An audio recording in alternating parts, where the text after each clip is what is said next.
Hello and welcome to this week's episode of the ADLR Podcast.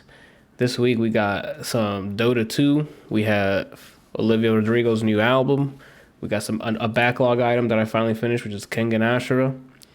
What else we got on the dock here? Army of the Dead debuted last week. People already saw it. We got the review here. And our experience with the good old mighty Buckaroo Banzai.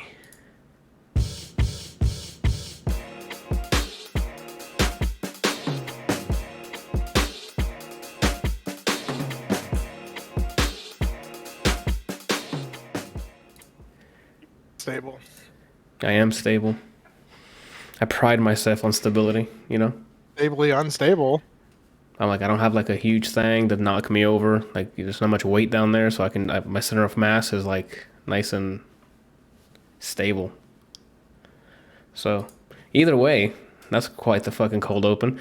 Everyone's here. I know you just see a chair for your video viewers here, but Sir Randalius will be back. He had to go take a break. When's he getting his own setup? This bitch needs to just. I don't know. And it's past funny to me, so I don't care anymore. Like it's been years. What is this? Year 3 of doing this? I'm not even like trying to say it is 143 episodes later. Yeah. Still doesn't have his own setup. Yeah. So I came on for a guest and I didn't have a setup, and I got a webcam. Exactly. So there's not much to say anymore. Like he needs to sort it out. Is what he needs to do.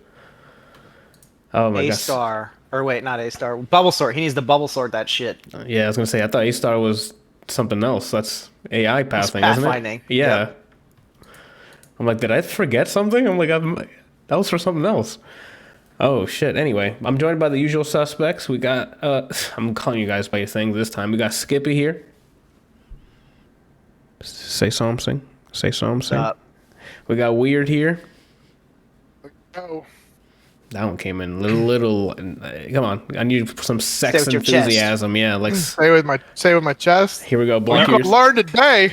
Okay, I was really scared. I was not gonna follow that quote. Yeah, I'm like, shoot. And Brian's over here with his red jacket. The enthusiasm here is fantastic. Hopefully, by an hour in here, we're all like, giggling and gaggling. But I don't know about gaggling, but maybe. I'm ready. Okay. That's fair. My body's ready. All right. Ready for what? What do you guys want to start with this week? What do you want to hear about? I do want to hear about Army of the Dead, but I'll wait for Randall to come back because he's also watched it. For that. And Brian already gave me a sneak peek of Dota. Let's start with Brian then, with Dota Dragon's Blood. Dota sucks. Actually pull up the document. Gotcha. You don't like Dota? Yeah, it is. Best mobile because it takes thinking instead of being arcadey. But the anime, I'm gonna start with just saying some things to preface this. So one, I forgot most of the Dota lore before watching this. 2, that being said, Dragon Knight never an exciting character. He's boring. Anything he says, boring. Cosmetics, boring. Okay. Right? So with the first point, there being some things I don't know if actually happens in Dota lore. It might be some things that switched. Not sure. Can't confirm or deny. But doing the Dragon Knight's boring. Got it. From the show? Jamie said you don't really need to know the lore to watch the anime. They sort of explain some stuff, but I don't know how true that really is. It's not to know. I just want to know how far off they went. But I can't because I forgot anything from Dota besides you do one thing wrong and you age 3 years. What? So the anime itself is, I think, 8 episodes, 20 to 30 minutes each. It's pretty short. Okay. And you follow Davian, who's Dragon Knight.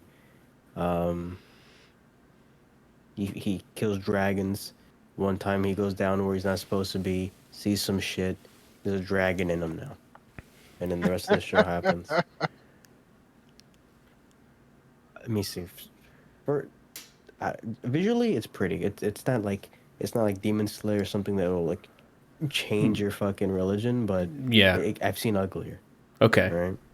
Like what? Voice So some name drop sub. seen uglier. Wallace and Gromit is one thing that looks hideous the most. Okay.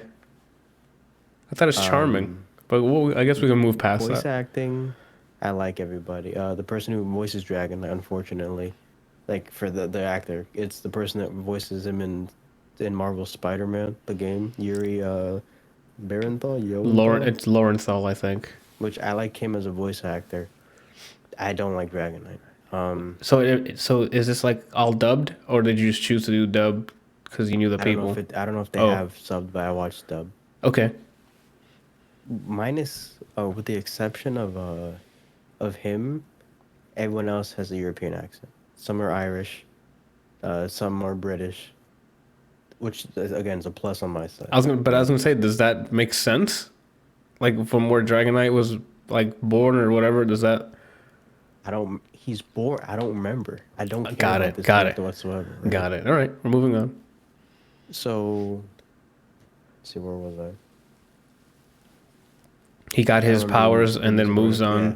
So, here's the issue already. I already said how I feel about Dragon Knight, Yeah. and I think the writers knew this going in because what it tries to do is juggle like 17 different stories, and they put way more time into any other story than Dragon Knight's. Oh, so he's he's like, what do I do with this dragon? What the hell? Is it gonna kill me? And then the other 75% of the show is everyone else getting their story. So there's one storyline is his bullshit, right? Another one is basically, without naming characters so you can get to it, a princess trying to redeem herself. okay. The other one is fucking revenge. Okay. There's two separate revenge arcs.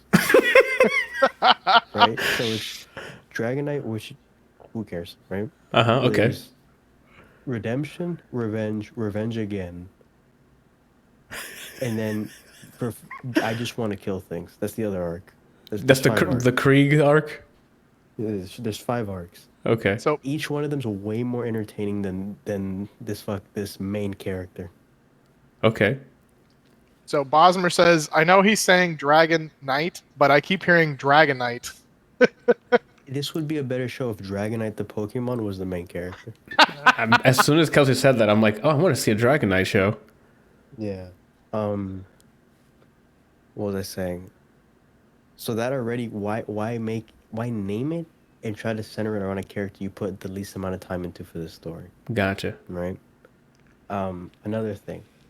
To my knowledge, there's characters who are just original to this, or they're not playable characters. Okay. They're cooler than Dragon Knight already. Without even being playable. Okay. There's a character who's a mute. But to me, my favorite character, and they're not even in the game.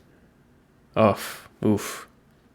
So is this like, was Dragon Knight supposed to be like the audience's view into everyone else's arc? Like, is he there experiencing the same thing with them? Like revenge, is he there, or is... They don't use him to introduce arcs. It's like, hey, everyone else is tied to other characters. So he comes in, what do I do? I'm a dragon. And then through him, he meets Princess Lady. Through her, you get every other arc is tied to her. Oh, I see. So he's not even like the vehicle to the other arcs. He's just, hey, I got powers, and we'll get to it when we get to it. Yeah. I mean, he meets these other characters, but I think you say that now. I think that was the purpose. Let's put someone who you forget's there, so you can put yourself into the world.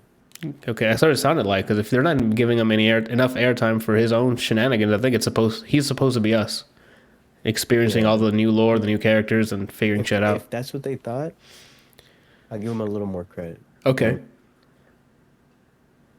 What else do I have to say about this? This sounds about as good as the game is, which is just profoundly mediocre. I misheard you. You said the best MOBA, right? Yeah. Disagree. That's what I heard. There's an asterisk. Game of the year? Someone fixes. Oh, is this show Game of the Year?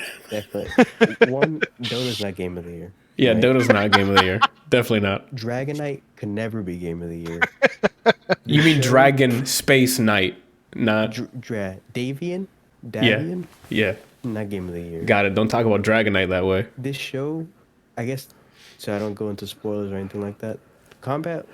I don't know that anybody here cares about the spoilers. Like I'm gonna be honest. I was watching the first half of it. I've seen like 3 or 4 episodes, and I stopped, and I'm just like, it's cool, but I don't know that I care enough to go back because I don't understand what the fuck's going on. I mean, if you're gonna put a spoiler up, just let us know you're gonna do spoilers. But Do you guys want spoilers? want? No. But if it helps drive your point, then it's your shit. So I won't just. But does it help with the review? I guess that's what I'm asking. Like, I mean, I can sum it up in this next sentence. Okay. I'm not trying to speed run this. I'm just It's up to you. If you want to spoil it, Jack, look, I'm here with the assist. I'll get you for the alley-oop. This is on ADLR if you can Podcast. if you can review it without spoilers, the better. But if you have to do it for, I guess, a plot reason or something that you fucking hated or you fucking love, then you got to do what you got to do. I got what I disdained out already, which was the entire Dragon Knight section of this. Dragon Space Knight section of this. Okay. Combat looked cool. They did some cool stuff. I was just gonna ask you: is the visuals like 3D or is it 2D paint, like hand drawn stuff? There's some 3D parts, but most of it is 2D drawn. Got it. It's animated the way that I kind of wanted Castlevania to be, where the animation in Castlevania to me is just jarring how like yucky it is. This one's a bit more polished. A bit more polished. Oh, they curse in this show too. People are just saying fuck whenever they want, which I was like, okay. That's weird. Yeah, isn't Dota rated E for everyone, or is it teens? I don't think it's. Oh, that's E, these hands. His hands are E. Dota, I'm not sure if. I want to hold on. Back up. Let me stop. Because the timing was very questionable. That was fantastic. Hey, are your hands rated T for teen or E for everyone? E for everyone. Okay, that was really creepy for a second. All right. Go continue. Sorry. I don't remember what I was saying now. You were saying someone punching through the monitor or something. I don't know what the bit was. I was saying if when he said E for everyone and then he punched his camera and it fell, I would have given him my money. Oh, okay. The very few pluses in this is combat usually looked cool. Okay. The voice acting was fine. It looks decent. The way it ends, it's kind of like they intend to do more. Now, if they do more, remove the Dragon Knight title for giggles, right? If they do more, get him out of there. Gotcha. And introduce another side of the story that we can care about. So I was going to ask if they have anything on, because sometimes they have they already have a season 2 planned. Okay. Do you think it's worth watching on Netflix? It has to be. I think Netflix owns it. Mm-hmm. They should by now say if they ordered another one. Does it say they ordered another season or no?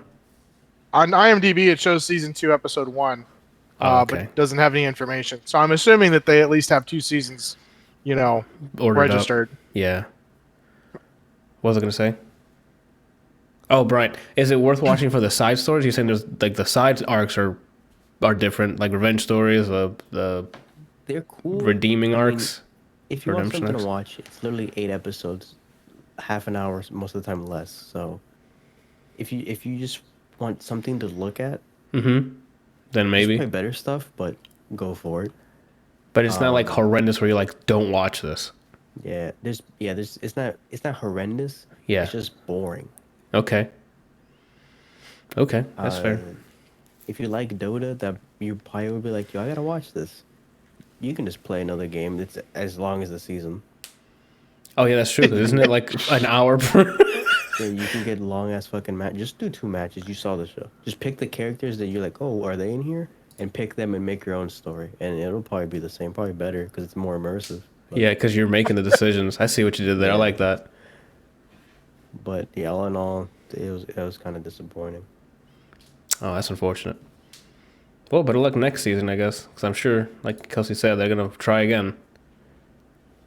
Yeah, I mean, some shows like they start off okay, and then season 2 comes out, and it's like, okay, they've kind of revamped their thought process. Maybe they heard some feedback from the fans, and then we're like, let's take this in a different direction.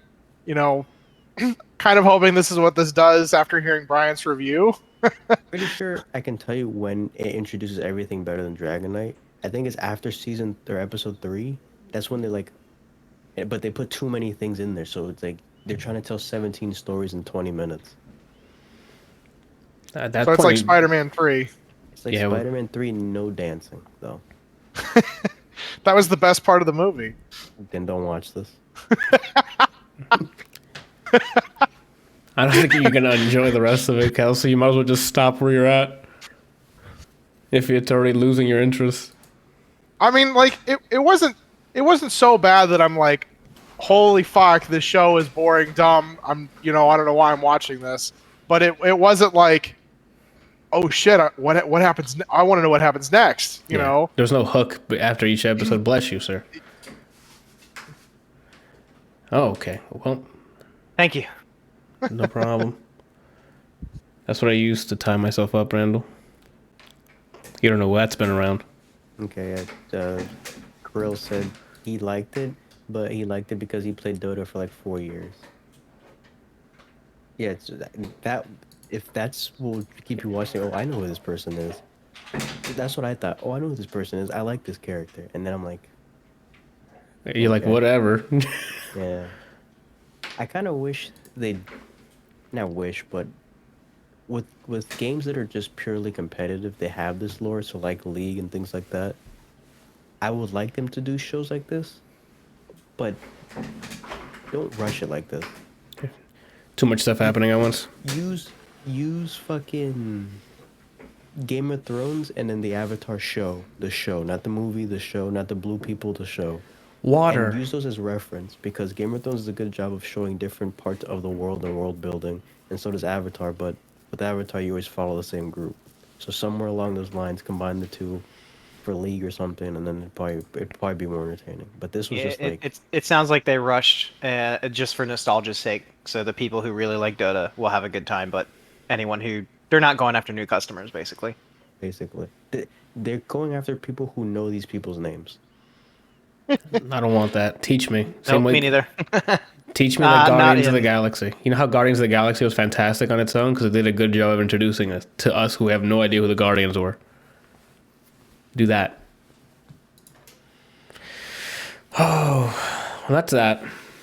This is a very average show, seems like, so love it or hate it, the underdog's always on top. It's a good thing you got here, Randall, because I've been aching to ask the three of you about the Army of the Dead. Well, hold on, he's getting his documents ready. We'll let him go first. Yeah. Since we're loud and obnoxious. Randall can go first. Randall will go first. If he's seen something like the rest of us, interrupt him. He'll go first. Because if anyone else goes first, well, he said. So we're not doing that. I haven't done that for a very long time. Randall first. Statistics, Randall. If it's above 0%, it's a chance, so I can't risk it anymore. Okay. Is his mic on? Cannot hear him. Yeah. I don't know what you guys are talking about. It's been on the entire time, right, Mike? Say something on the mic.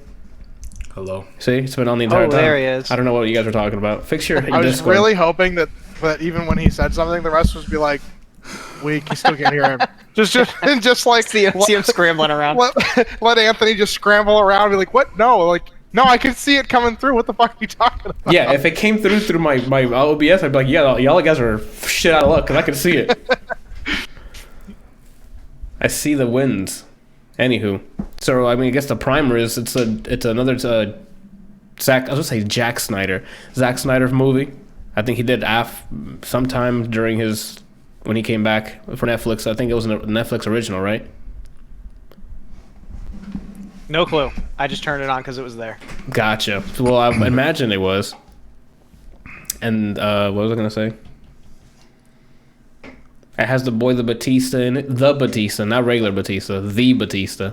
The Batista. And you can see him in this one. You didn't see him very much in Guardians of the Galaxy. He didn't move. I never saw him. I don't think I've ever saw him in. I didn't see Drax. I heard him speak. Teleport in just to try to knife what's his name, but that was about it. Yeah, but I never saw him. Did I get Randall, a haircut? how you feeling No. about it, dude? Well, letting hear Anthony it. finish. That's all I got. I didn't do much. I just saw who was in it and who directed it, and I'm like, yeah, I'll watch this sooner or later. And it came out. I'm like, oh fuck, it's out, and I didn't get to watch it. So let me know. What's You the want primer here? spoilers? Again, if you guys can do it without spoilers, that'd be fantastic. If you need All right. to drive a point, let me know. You know? I don't think so.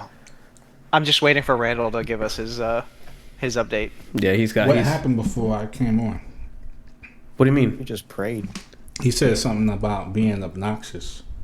Yeah, no, 'cause I said Brian and I are loud and obnoxious. So we'll let you go first so you can get your review out there. Yeah. Yeah. Because we'll just interrupt you otherwise. Yeah. Who said they were loud and obnoxious? The bajillions of people on our comments under the if you go to Apple Podcasts right now, we're the #1 rated podcast. Our comments is we're too loud. Almost every single person. Yep. Brian and I are loud and obnoxious. Anthony is borderline. I'm borderline boring. You know, that's what. And then the rest of you guys are the talent. This Brian, is I all can't hear you at all. No, I'm just kidding. I can hear Yeah. you. Oh shit! What's going on here? They So were like shitting on the Dota 2 show. They weren't shitting on it. Go back and listen to it on Friday when it goes live on podcast services. Go ahead. So, like you said, is a Zack Snyder film. It came out on Netflix. It stars Dave Bautista, Okay. Ella Purnell, Amari Hardwick. Any That's a relation? dude from Power, Okay. black dude. Is he the ones on the post, like on the marketing stuff? 'Cause there's like, or is it a different one? 'Cause I've seen Power, like Yeah, just he's promotional art and like stuff. one of the main characters in Power. Okay. The Ella Purnell lady, I don't know anything about her, but she apparently was on some TV series called Army of the Dead. Oh, so she's like, I guess a nostalgic pick or something. Is this a remake of some sort? I don't know. Okay. Okay, that's fair. Theo Rosie, he was in Luke Cage, and he was in Sons of Anarchy. Oh, Theo Rossi, the Shades. Oh, Rossi? Okay. I might know who this is. That's why he looks so familiar. Oh, man. Yeah, I was wondering I where was I like- knew him from.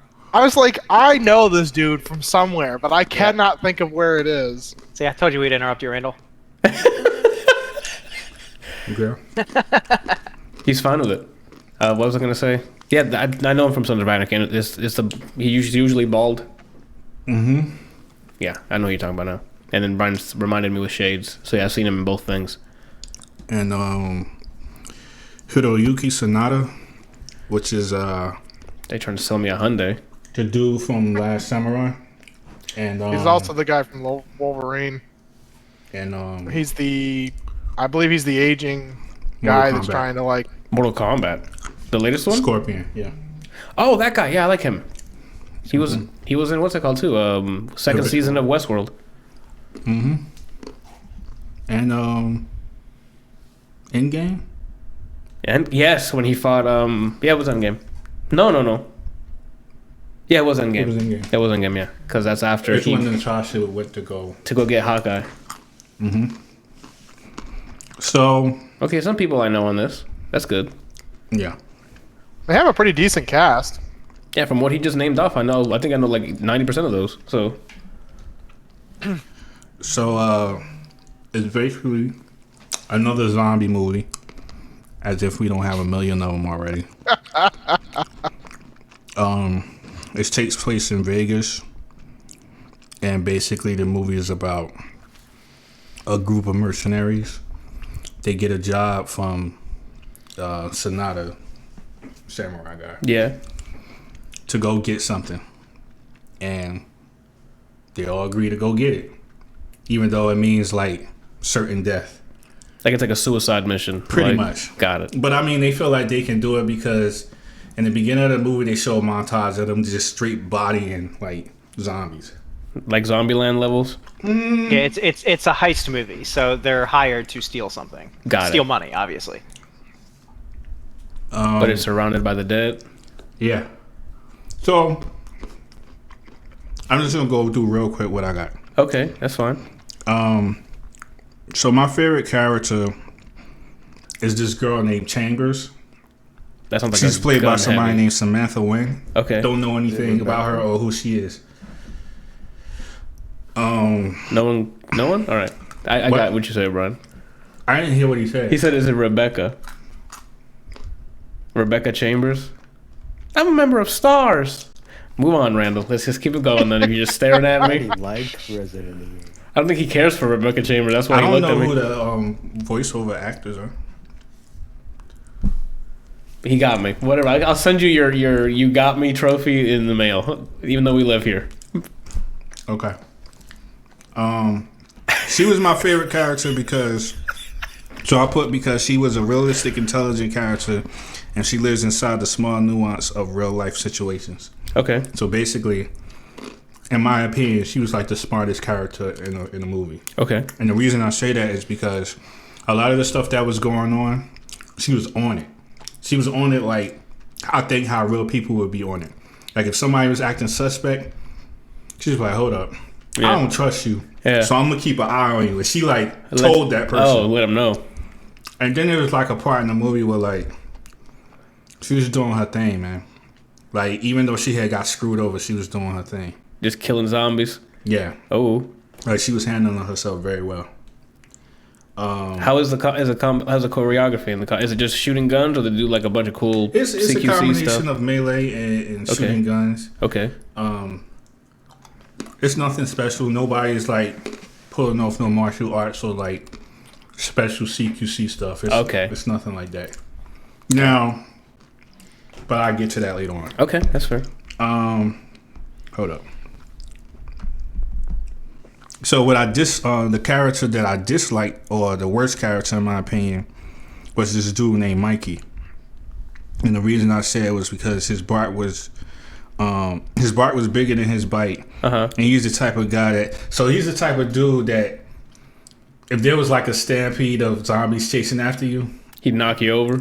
no, you would knock him over and sacrifice him. He's the type of person you sacrifice. Oh, but he would be thinking to sacrifice you. That's like. No, he's just. It kind of sucks to call him trash, but he's a trash person because he's like. So the reason I say like his bark is bigger than his bite is because when he was introduced as like a larger than life, I shoot zombies for fun type guy. Oh, okay. This is what I do. Like this, I've been here before. On YouTube. So he has like YouTube videos of him shooting zombies. Like this is what I do every day. Okay. It's not a problem for me. But those are all scripted, This is like probably. work. Yeah. Let me add some context here because it's not really going to make much sense unless you understand this piece. Uh-huh. So what happened is there is an outbreak of a zombie infestation in Las Vegas, Okay. and they quarantine the entire area. So the entire world isn't infested with zombies like a traditional zombie movie. It's only a specific area. Got so it. the rest of the world still functions like normal, but Las Vegas is all zombies. Got it. Okay. So that's why there's still like YouTube and So stuff. that's why there's okay. a guy on YouTube that kills zombies. That's why there's a heist for money. That's why there's all kinds of other things. Gotcha. Okay. So,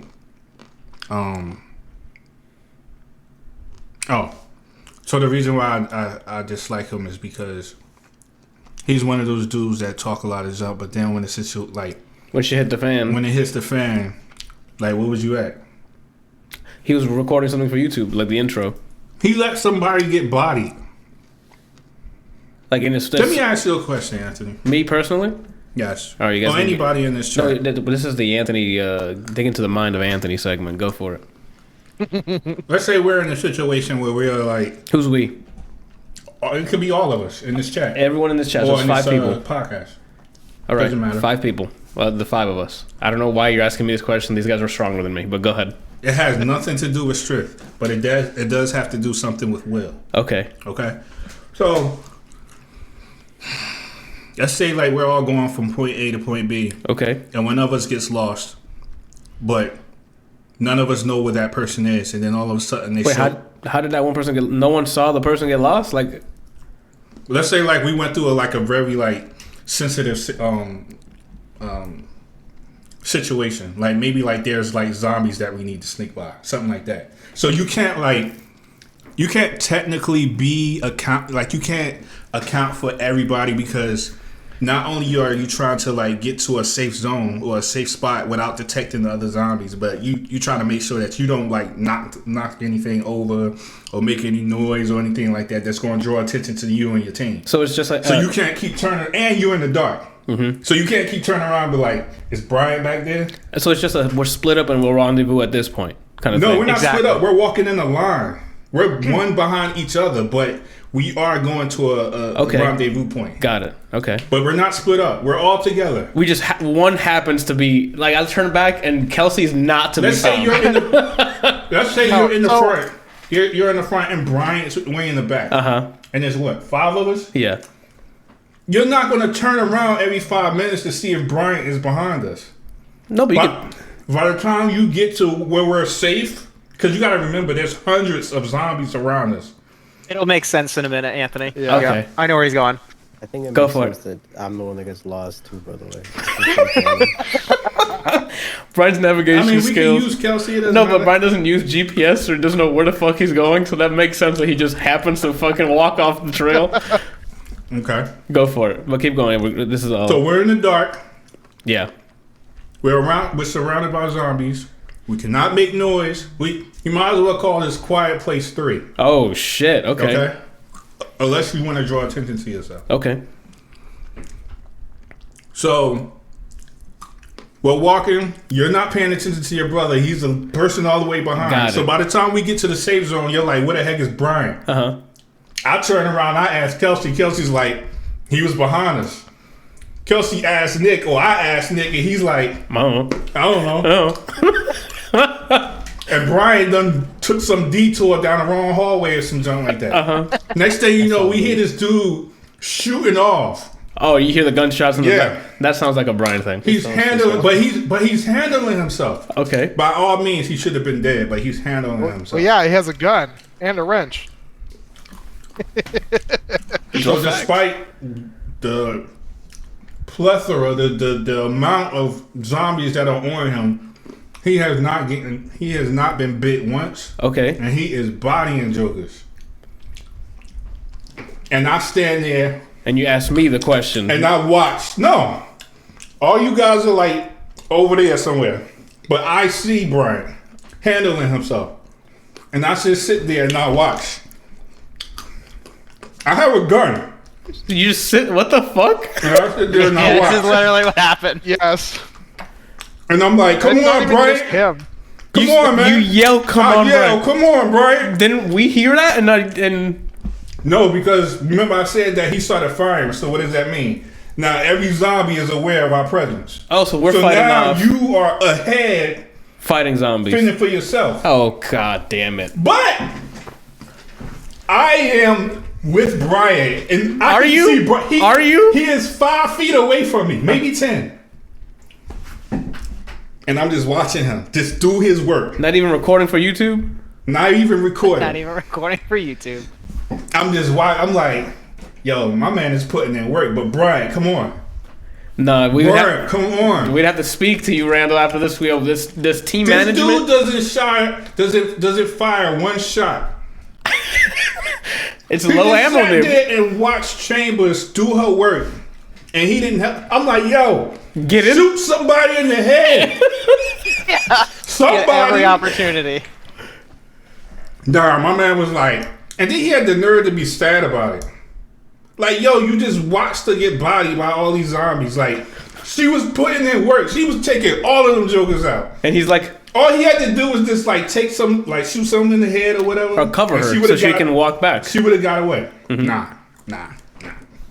He literally just let her die. It was awful, and it wasn't even like it was just him, because like even though the other guys were standing around, shooting other zombies, there were times that they were like, okay, I think we're clear, and then they're like, is he gonna make it? Is she gonna make it? Oh, I guess she's not gonna make it. Okay, guys, let's move out. Oh, my. Yeah, make matters worse. I'm standing there and I'm watching Brian pull off like Frank West setups. Oh, like he is leveling up every time he bodies somebody. And then Kelsey comes over and he's like, yo, he taps me on the shoulder. Now, both of us could see him putting in work. But Kelsey taps me on the shoulder. Is like, yo, we gotta go. Yo, yeah, we need to have So I don't fire a meeting a shot. afterwards. Kelsey doesn't fire a shot. But we just let Brian just die. I thought we were a team. What's happening? We just looked at him and was like, "Hey man, you good? You got this? You good? Okay, we'll catch you later then." Responds yelling in agony. Oh, I think that means good. His neck getting ripped off. All you hear is zombie sounds and me going, well. Yeah. Well, no, that's... Randall, you did get one minor detail incorrect. You said he didn't fire a shot. He did fire a shot when he shot the gas on her back. Oh, I'm sorry. I'm sorry. Up. What? I'm sorry. So I can't help Brian to save his life like that by picking off a few here and there. But I wait until he is overwhelmed, and then I'm like, oh, I just realized I have a gun. So let me shoot the tank that's on his back and kill him along with every other zombie. Oh my god, that hurts my gut. It was a hard scene to watch because it was like these guys are so fucking stupid. Yes. Write the scene a little differently, please. So yeah, that was that character. None. I can't even talk right now. I'm so heated. That character was stupid, man. It was pretty bad. Like the whole time, I'm just sitting. Like it wasn't like this was. Oh, he comes out of the like he busts out of the wall or the door or whatever, and he immediately gets bit and is gonna turn, and there's nothing they can do. No, this is like it's like a 5-minute scene where she's just decimating bodying bitches, you know, and they're just like. No, that's uncalled for. I thought you were gonna say like, do we go back together? I couldn't see him. He is like 10 feet away from because you started with a question for me personally. This is not a me personally question. No, I started with you as the question because I'm like, how would you feel if you knew this happened? You already answered it. You said it several times. We would have to have a conversation, even though I'm sure that conversation would end with a bullet to my head. Absolutely, But absolutely. Nonetheless, Or if not, to make it like an accident in the future encounter. you get the point, though. Yeah, that's not. Is it okay? I guess more spoilers. Is it because the less people come back, the bigger their share? No. No. So that's never been a motive for any of them. No. So why would he do that? I'm sorry. No motive to this. I don't know. It didn't make any sense. I'm sorry. I am so sorry. I should have planned this example out a lot better. Let's do this. Okay. So you can get context. Gotcha. Instead of me watching Brian, it's you watching Brian. That was the relationship between those two. Like they wasn't like brother and sister, but they were very close. That was the relationship. So it's you watching Brian, but you don't fire a shot. Was he like? I'm trying to get like some redeeming. There's no logical way. No, there's no. Was he scared at all? Like maybe frozen? No, he was scared. He was scared and kind of frozen. But I mean, the gunshot should built like in a big game. Yeah, the character was built like he had a big game, and there's no reason for him to freeze like that. That's Yes. He even had a friend, right? Because he had brought some people with him. He even had a friend who found out during the meeting, like, oh, this is what we're going to do. We're going to do said thing, and we're going to blah, blah. His boy was like, I didn't know we was doing this. Nah, I'm good, bro. I'm out. He was like, yo, what you doing? No, come with us. But like, he was talking like he was about it. And then, like you said, when things hit the fan, and he was nothing. Yeah, that makes me. I don't even know who this fucking Chambers is, but I'm mad for her. Yeah. Oh my God, yo, she was doing so good, man. She was, man. She's like my favorite character in the whole movie. She was crushing. She was great. Even though she didn't last the whole movie.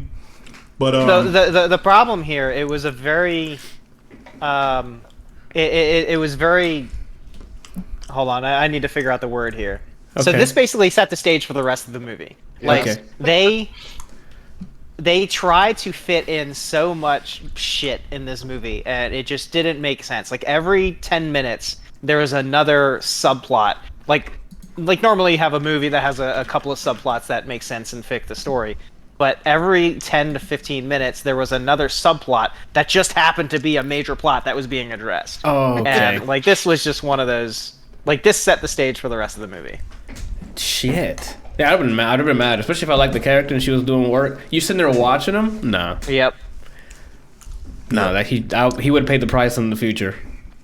So And he wasn't military, but there were like 4 people that I'm pretty sure were ex-military that were in there, and like and that one of them came back and was like, "Yo, you cool? Okay, catch you later. We gotta go." Oh my god. Jeez. All right. so there's that. There's that. That's your least favorite. We can tell because I can. I don't know if the mics are picking it up, but there's a. If you ever know what a Super Saiyan sounds like, he's sitting right next to me. What I liked about the movie, like when I'm off the characters now. I'm talking about just the movie itself as a whole. Okay. What I liked about the movie was the infected were different. What do you mean? So they were not. I don't know if this is spoiler. You think this is a spoiler? I mean, they kind of go over it pretty close to the beginning. It is like a 2.5 hour movie, almost 3 hour movie. So they actually like set some stuff up and give you some information. But in like the very not like the very beginning, but like what's up? Nick, stand up. What? Stand up real quick. What the Why? hell is this I derailment? want to see your shirt real quick. I love you. Yeah.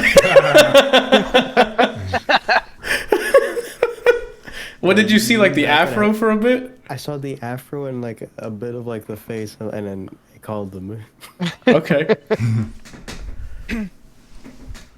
Yeah, I don't know that it's necessarily spoilers because they go over it fairly early in the movie, so it's not like, it's not Huge anything spoilers, anything? and it's not even like it sort of plays a part in it, but it's not like a huge part in it, which is the other thing. Oh, okay. All right, so like, in I Am Legend, like how the infected were aware. Sentient. Yeah. They weren't just like, oh, brains and just running, Yeah. beelining towards. Okay. Well, these jokers are more than aware. They're organized. Are they like a legion kind of thing, or like a hive mind, or is it? No. It's like if I don't know. I don't know what would happen in real life if somebody were to get infected with a virus and it became some flesh-eating thing that, like, I know there are parasites in real life that take over insects' minds. Yes. But I'm not aware of anything like that for humans. But anyway, I digress from the point. They're organized, and these jokers are aware. And they have, like... So, like, without spoiling too much, there's, like, a part in the movie where, like, they have some sort of arrangement. It's kind of like an offering. Like, I give this to you and you don't kill the rest of my team. Type situation. But that's what makes it dangerous, because it's like you said, like, they're not your typical zombies. Like, they're not just mindless flesh. It's more like this dude was doing like Parkour. Marvel, like Tekken, backdashing, sidestepping. Like, yo, the junk is scary. Yeah. It is. It's really scary because it's not just like all I need to do is just like stand up with my gun and empty the clip. It's like these jokers was dodging bullets. What the hell? And I'm not talking about on some supernatural. I'm just talking about like they were just. I mean, the fact is that zombies are typically known that you have to almost empty an entire clip before they go down, unless it's a headshot. Mm-hmm. So now you got to deal with that. The fact that they're like bullet armored, but at the same time they're dodging bullets and they're dodging your melee attacks, and like they. I'm not going to even tell you what happens to this poor lady in front of an elevator. Yeah. Oh man. But Yeah. I don't know if Nick. I mean, That's all you had for yours on your end. if they want to. I think. Oh, so the movie dislikes that I had was, I said the unintelligent characters make poor decisions. Was That's kinda went pretty. over that already. That's a trope of Yep. since It's the a zombie 40s. flick. That just happened. It's unfortunate. He cut out for me. What did he say? Can I? The tropes. I Like the said same- unintelligent characters making poor decisions. Yeah. Yeah. Then I said somewhat intelligent characters making poor choices. So it's kind of like that whole. It's not really a spoiler thing, but it's like, okay, if we're intelligent, we actually make, like, we have some sort of like. Yeah, we make moves out here. Yeah. Like, we invest in the right bitcoins and yeah.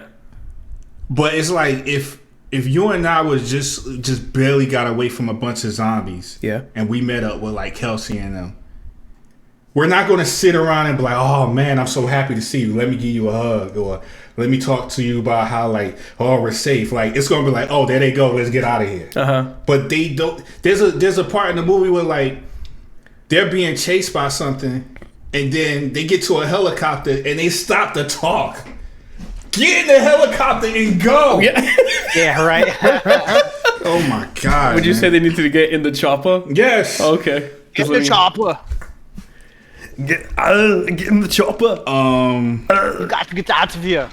Get out. But then I put I'm tired of both of the two things that I mentioned Yeah. previously. I'm tired of both of these things being used in movies to create drama-driven plots, especially when you show the potential in one case why a legit problem could arise. And what I mean by that is like so the whole your boy not doing anything, that's done. Yeah. That. But there was beef between two people Yeah. that caused that situation. Now that makes sense why things can go south, because you got two people who don't like each other, and now it's like he did something to like get her body to get her in trouble so she would die, and that spiraled into something else. So that kind of makes sense. Okay. I felt like that was a legit problem. All right. But it bothers me when you use like, oh, I'm so dumb, or I can't make smart decisions, and this is why everybody else is in trouble. Like, I hate that. Like, It's easy. let it be a actual real problem. Well, that'd be too difficult. This is an easy way out to get to that problem. It's just a trope at this point, so. That's all. They certainly played up the fight or flight reaction for parts of the movie, and then completely went the opposite directions in the parts that they should have been following what they did before. Gotcha. Oh, that's all Randall has. Before I ask him if he recommends it, I want to get your guys' take. Ryan, you want to go next? Sure. All right. I mean, it's kind of all over the place. When Like, Kelsey starts with, I mean, get ready. so like, all in all, I enjoyed the movie. Okay, Yeah. there were things that they could have done that would have made it a lot better. They seem to introduce like a whole bunch of different plot points that they either didn't fully utilize or just kind of half-assed. And I feel like if they had just picked like 2, maybe 3 of them, they could have focused on those and used those as the primary, and then anything else that kind of crept up, maybe. Yeah, you know? they were just throwing plot points in there just to make sense in the moment, and then it only made sense for 10 seconds, and then it no longer meant anything. Yes. Ugh, Like major plot points. gotcha. Just It's like, I'm going to throwaways. throw some romance in here with this character, but it's not going to mean anything in 10 seconds. Yeah. It literally fills the void for no reason. There's also a lot of things that you can like. I already know what's going to happen. You know, like as soon as any like a character talks or something happens, you go, okay, so this is what's going to happen next. Hey, look, it happened. One of the things that they, you know, like he was talking about them being organized. So that they theorize in the beginning that there's like an alpha, where like the original, you know, and when it bites you, you are a little more cognizant than the other zombies. Like there are, so if I were to bite Nick, Nick would be a little bit more aware than if he were to bite, one of you Me two or something. Yeah. Yeah. So you would be more of just a drone. Like, yeah, let's some just go sort. out and run after whatever's there. He's called But himself an alpha, by they the still way. do what? Yeah, he Called did. yourself an alpha, by the way. I did. But they still follow the alphas, and they use it for part of the movie, And then they don't. and then and then it's like they like explain it, and they go, okay, that's an alpha. So the heist, you guys, we got to go this way. Okay. Yeah, it's a zombie heist movie first and foremost, and then it took second fiddle to everything else as it was happening in the moment. It was like a mix. It was like a mix of like Resident Evil, Zombieland, and then a bunch of other shit that didn't make any sense. Okay. You said Zombieland on there, and I'm like, I hold those movies in high regard, so I need you to explain that. Because the plot, they have like the plot there, and then they're like, okay, so plot.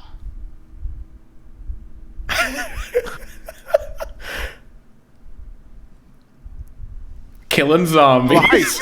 Yeah, like that's literally what it's like. They just have plot points from different movies, and then they move on with it, and it's like, Yeah, it literally, the major plot points last for 10 seconds. Not really 10 seconds. Like, major plot points last for 5 to 10 minutes. And then it's on to the next one. Oh, they don't okay. address it later. They don't address it before. It's a major plot point introduced just for the moment. And then they move on for it in 5 to 10 minutes. Oh, lovely. So they're just throwing things Yeah, at you to it's be like, really wow. weird. Wow. Yeah. So- It's like all of a so- sudden it's this, oh wow, something else is happening? What the fuck? This is crazy. Oh, what happened to that? Like 30 minutes later, it's like, what happened to that shit? You hit the credits and you're like, wait, I thought there was like 7 things we need to address here. Yes. Well, no, they can't really address them because it's a zombie movie and, people die and shit, but, Yeah, we don't need it. We're here. I really liked part of the ending. I thought I thought part of it was nice, but for the most part, the whole thing was kind of a shit show. It was Yeah. enjoyable to like watch if you like don't have anything to do, or if you really like Dave Bautista, But it's not something that I can be like, bro, you need to drop everything. How many I don't baby? care. I don't care what you could. If you're in the middle of JoJo, fuck JoJo. Go watch this, okay? Like I can't do that. All right, now we got stand up. We're fighting.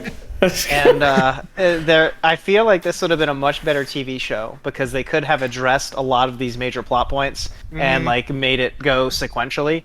But it was super unorganized the way it was. I wonder if that was the way it was filmed. Maybe that's directed. how they ordered it, or maybe that's how they designed it at first. But they were like, "Nah, a movie." Who knows? Maybe. I don't know. And I like everything, so I mean, when I criticize something this bad, it's like. Yeah. Yeah. That being said, like Brian, I also enjoyed the flick, and it's worth it to sit down and watch it if you just want some background noise and just want to watch zombies being killed. But Okay. don't go out of your way to watch it. That's what's all right. So the I recommendation was really kind is. I was really kind of upset with it too because it was like a 2.5 hour movie. Yeah, Which, it was long. most movies these days are like an hour and a half, and so they have to like rush through things. But they actually had time to really address things and like set up stuff and do all this other stuff. And they're like, "Hey, here's the setup. Oh, it's done. Okay, Yeah. we're moving on. Back to the heist." What gets me to the killing? And I love Dave Bautista, so it was awesome seeing him in a movie as the main role, as the lead role, and I think he did a good job with what he was given. I think this was 100% the fault of the director. Okay. That's fair. I love it. All right, so the recommendation, Randall, gun to the head, yes or no? There's no maybes. There's no if this and that. If I don't know. you, what do you mean? I just said there's nothing in between but yes or no. It's funny that you mentioned the yes or no thing because I kind of want to get away from that, the whole yes or no. I know that like that's how you guys do it, but it's hard for me, as you can tell, for me to say to like, yeah, you should watch it because Randall, give me a scenario in which you would tell someone to watch this movie. I mean, the movie would have to be done differently. So you don't So recommend it? basically a no. Yeah, so don't recommend. I mean, I'm not saying like it's kind of like they said, like it was enjoyable. At no time did I ever feel Yeah. bored. Okay, well, well then the question It was still stands. action. It was like it was. There was no dull points in the movie. It was like constant action, or at least interesting things happening. So it sounds like you recommend it then. So you're But pretty much saying the same thing I am. But Like, watch it again- if you want some background noise or just some random. Yeah, small enjoyment. it's like But they don't were. go out of your way to watch it. Yeah, it's not a movie where it's like, man, you need to watch this. But it's not Yeah, a bad movie either. Like Well, Randall, there's always a I scale, agree. and it goes right in the middle. It's not a bad movie. It's in the yes side, so you do recommend it. but I don't know if I can tell you that. Randall, I'm gonna Because- shove this mic in your ass, dude. Like I understand what you guys are trying to get me to say, but you got to understand, like, when you recommend something to somebody, you usually recommend something with that person in mind.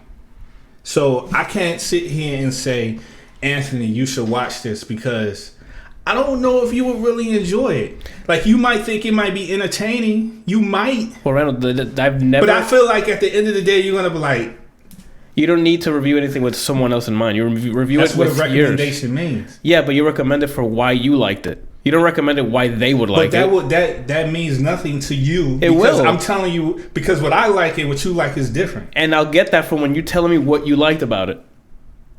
So how does that help you? I will say this. I feel like Zack Snyder is riding the success of his Dawn of the Dead and 300 successes. Everything he's been in has just been absolute trash lately. I haven't watched his cut of the Justice League. His cut of the Justice League is better than the original cut, but I'm not saying that's a redemption or anything. Yeah, well, again, that doesn't say much, but like he does these crazy big movies that get this insane hype, and then it just falls flat every single time. Sucker Punch. Now see, this I'm so glad you guys brought this up. So I love Sucker Punch. And Okay. you know I loved his cut of Justice League. League. Yeah, I did not like Sucker Punch. I mean either. It was just so There you all go. over the place. What Just do you mean like there everything you else go, he Randall? does.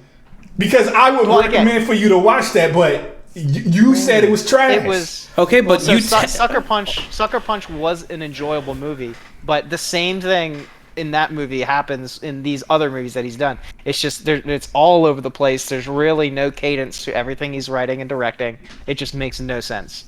But it's enjoyable because there's hot bitches killing other bitches. It's something else you need to What take do into you consideration. Brian, go ahead. What do you like about these movies?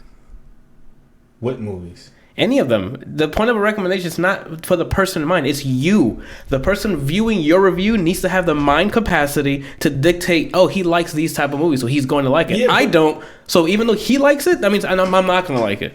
That's not on you.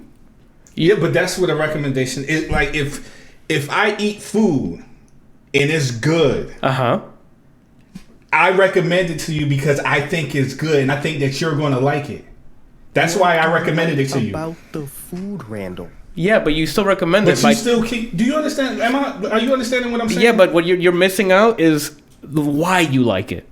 The why, it doesn't matter who's reviewing your content. It does, because if I like ice cream and you don't, and I think it's the best ice cream That's ever not the made. point. That's not the point. You're literally gonna be. You go. I like ice cream. I like vanilla ice cream because I really just like the plain vanilla flavor. And then and I recommend Breyers because I think they have the best vanilla flavor. Somebody who likes it doesn't matter if they like ice cream or not. If they don't like ice cream, they're probably not going to be reading your review. The people that like ice cream are going to read your review and go, oh, well, he only likes vanilla. I don't care about that. Or if they go, I like vanilla. Oh, he really likes Breyers. Okay, I guess I'll try Breyers. It's not for you to recommend things to people unless they ask you for your recommendation. Like specifically, would I like this movie? No, they're asking, why do you like this movie? You're supposed to give your recommendation on the movie because this is why you enjoyed it. You're trying to be an AI. We already have systems built for that. You put your review, and the AIs will do the matching. You cannot be what's on the AIs. They're faster. They already know. They have tags. You put your own. So we're back to yes or no. Sure, go for it. So it's a yes. That's it. That's it. Next. 45 minutes later, let's do this. Well, you guys have to put yours I'm too. gonna have to drop. I'm gonna have to drop eventually if we don't move on though. Like it's already 9 o'clock, Yeah. and we have only reviewed one movie. You guys on yes or no? Yeah, Nick or Brian? yeah. I mean, if again, I basically said if you want to enjoy something, and you don't want to have to think about it, you just want to sit down and watch some bullshit. Absolutely. If you're wanting something a little more, like that has to use your brain a little bit more, then definitely not. I enjoyed it. I thought. Wait, hold on. I How really is that a liked- yes or no? He just gave two It is different a yes. answers. I said yes, and He I started gave off you with a a yes. context on which you should watch it. But I also gave you context in where you shouldn't watch it. I would say yes based on those certain scenarios. I enjoyed it. I thought that the uniqueness with some of the plot points were cool. I wish they had just taken it a little bit further. But I mean, there are definitely a lot of downsides to it. Yes. It sounds like it's a fun time anyway. I got 3 yeses here. I'm gonna have to watch this. I think you'll enjoy it, but again, set the stage for yourself to not Oh, I don't. I don't not set like stages. don't expect Godfather. I go with yes or no, and then that's how I go in. I got 3 yeses. I'm going in. I better be entertained. You better be entertained. Yeah, entertainment is not loving it. You will be entertained. Yes, you It will is be a Zack Snyder entertained. movie. You will be entertained. Come on now, Randall. All right. Oh, let's move on. What do we go on to? Let's see. Yeah, we do need to get through so much of this shit. So let's go. Yes. I guess since we're doing, let's go back into it. Kelsey, you put a news item on there for Batista for the Army of the Dead. Yeah, So I guess so we can keep Batista, Tignataro, she didn't actually do any scenes with the cast. She is CGI'd into every single scene. Her I character heard was about this. originally planned for Chris D'Elia, Delia, but I think they dropped him because he has sexual accusations against him from Yes. several different women. That And so would be why Dave Bautista called him a him at certain scenes. I was like, is this a trans person? I'm like, which is completely okay, but like, it doesn't make sense because later they refer to that character as a her. I'm like, this is. I'm like, what the fuck is going on? Yeah, they didn't seem to reshoot some stuff, and they definitely had the character as a male in mind because he calls him buddy and all this other like very male dominated language. Uh-huh. But then in other scenes, that refers to the person as a female, and so I don't know if they just like forgot to go back and reshoot some of this stuff or what, but yeah. So Batista never actually met Tignataro because she was CGI'd into all the scenes. Interesting. That makes sense then. Because I'm thinking all of it was shot already, and I guess before it came out, they reshot her into it. Because I think his part was already filmed, Chris D'Elia's, and then the allegations happened. So okay.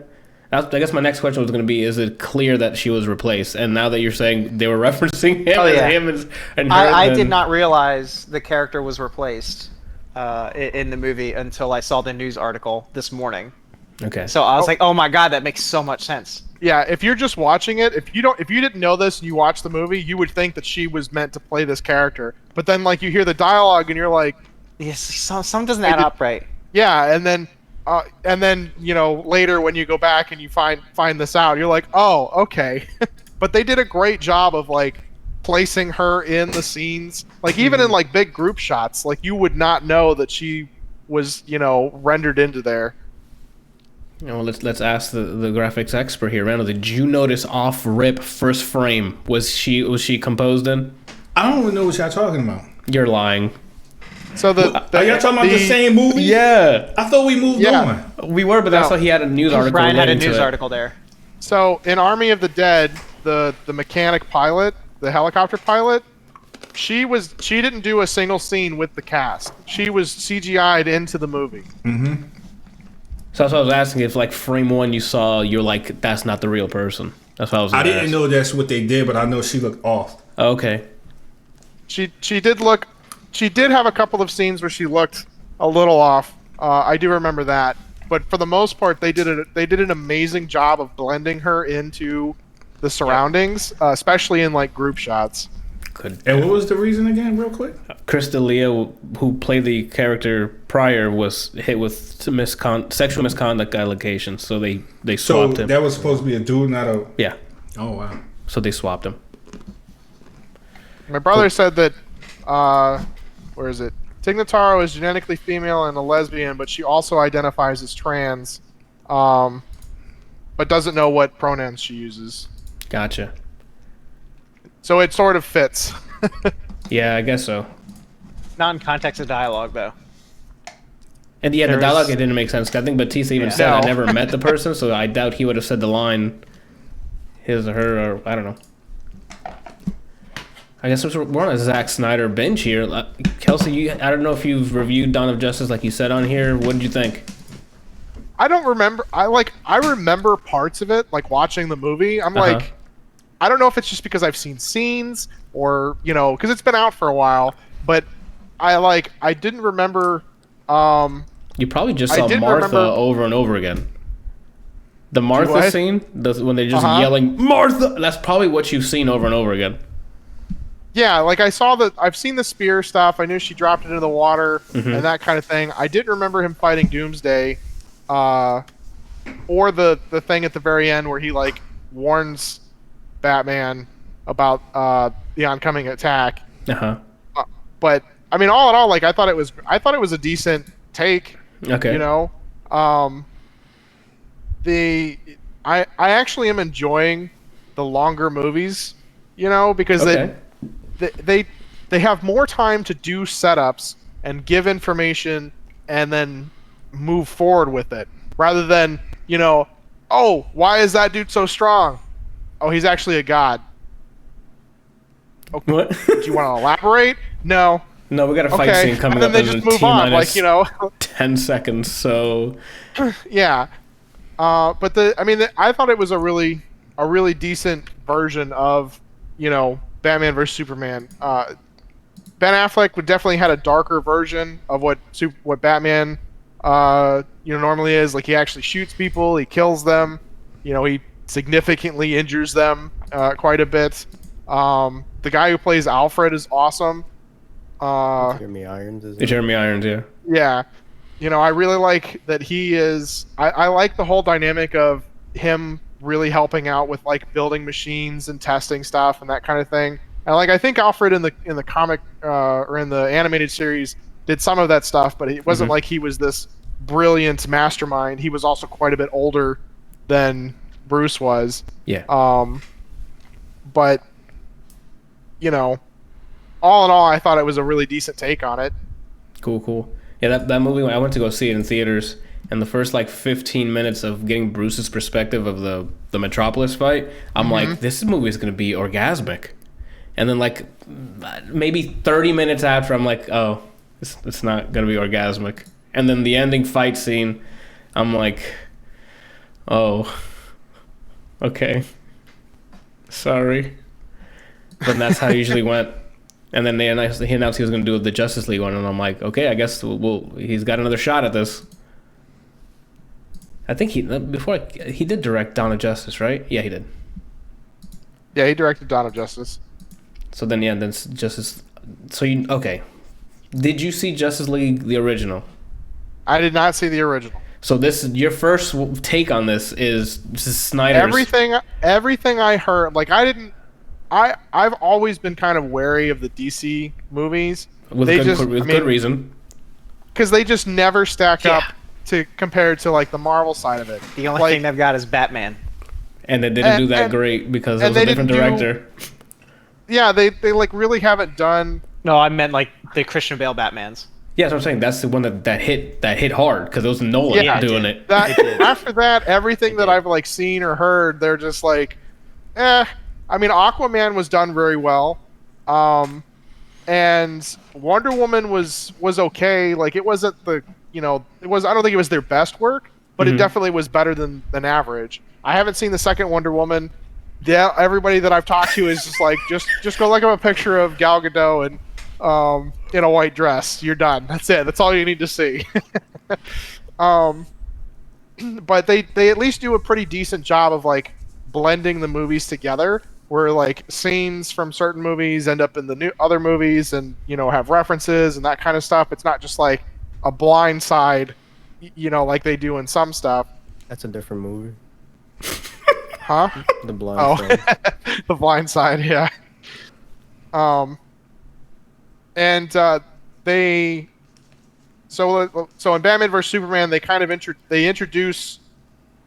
Was it Batman vs Superman that they introduced some Aquaman stuff, or maybe I'm thinking of the Justice League.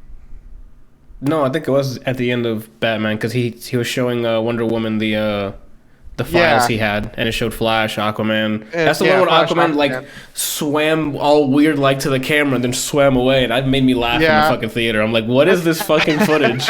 It was interesting. I was like, what kind of shit is that? Like, what out of all the things you could have done for Aquaman, having him just kind of like peering out of some coral like a fucking eel, and then taking out the camera, like, what are we doing here? That made me audibly laugh in the theater. It was so weird. I'm like, what the fuck did we just see? I saw it, like I had it running off to the side, and I was doing something else, and like I glanced over and I was like, hold on, and then I went back 10 or 15 seconds and I was like, no, that really was what happened. It was so weird. The Flashes was okay because they showed him doing Flash things. I don't remember what Cyborg's like audition tape thing was, but the Aquaman was just hilarious. It was just him. It was his dad saving him. That's what it was. Got it. And him turning into Cyborg. Okay. Cool. I mean, I enjoyed this Batman vs Superman. I really like, what's his name is Superman? Henry Cavill. Henry Cavill, yes. All the women are screaming into their car speakers right now. They're like, you remember his name? And then the woman who plays Lois Lane, Amy Adams, I think it is. Yeah. I mean, she's gorgeous. And she's super talented. I don't know what Brian said, but I'm on. So she's adorable. Oh, okay. Yeah. So I enjoyed the movie. I would recommend going and watching Batman vs Superman just at least once. If you like, especially if you like the DC universe. I think they did a pretty decent job with this one.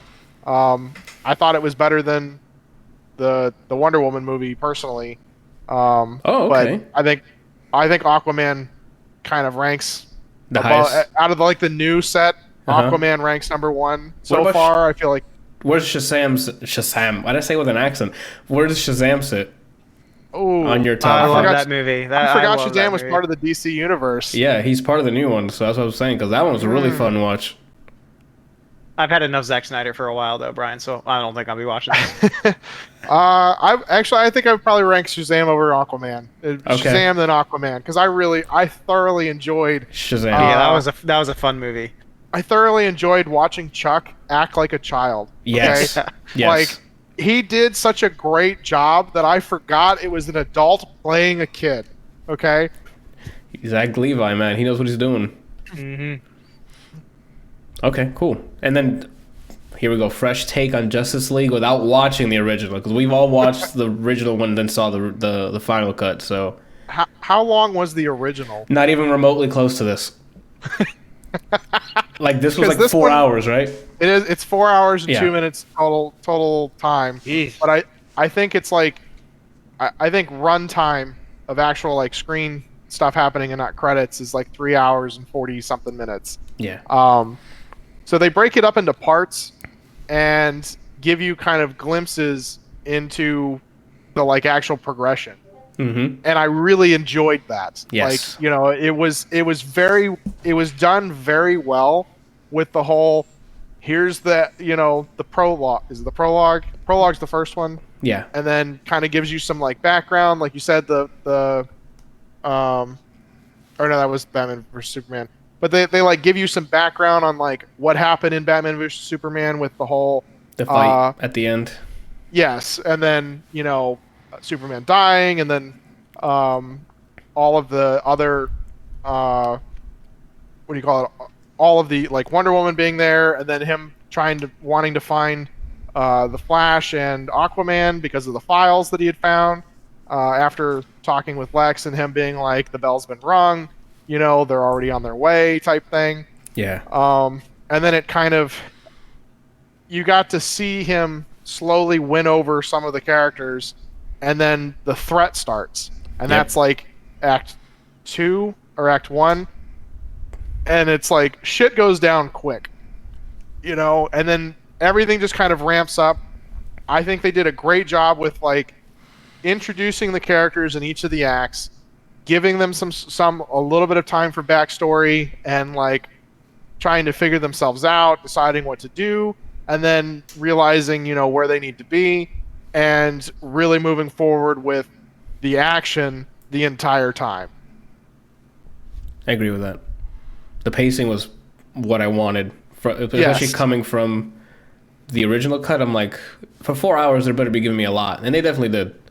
Yes, even though it was like, there's been a couple of movies that I've seen that are 3 hours long that I'm just like, oh my god, is it done yet? How much longer do we have? Yeah. I was never like that with this movie. I was like, holy shit, I still have all this time left. Like, this is good awesome. Pacing.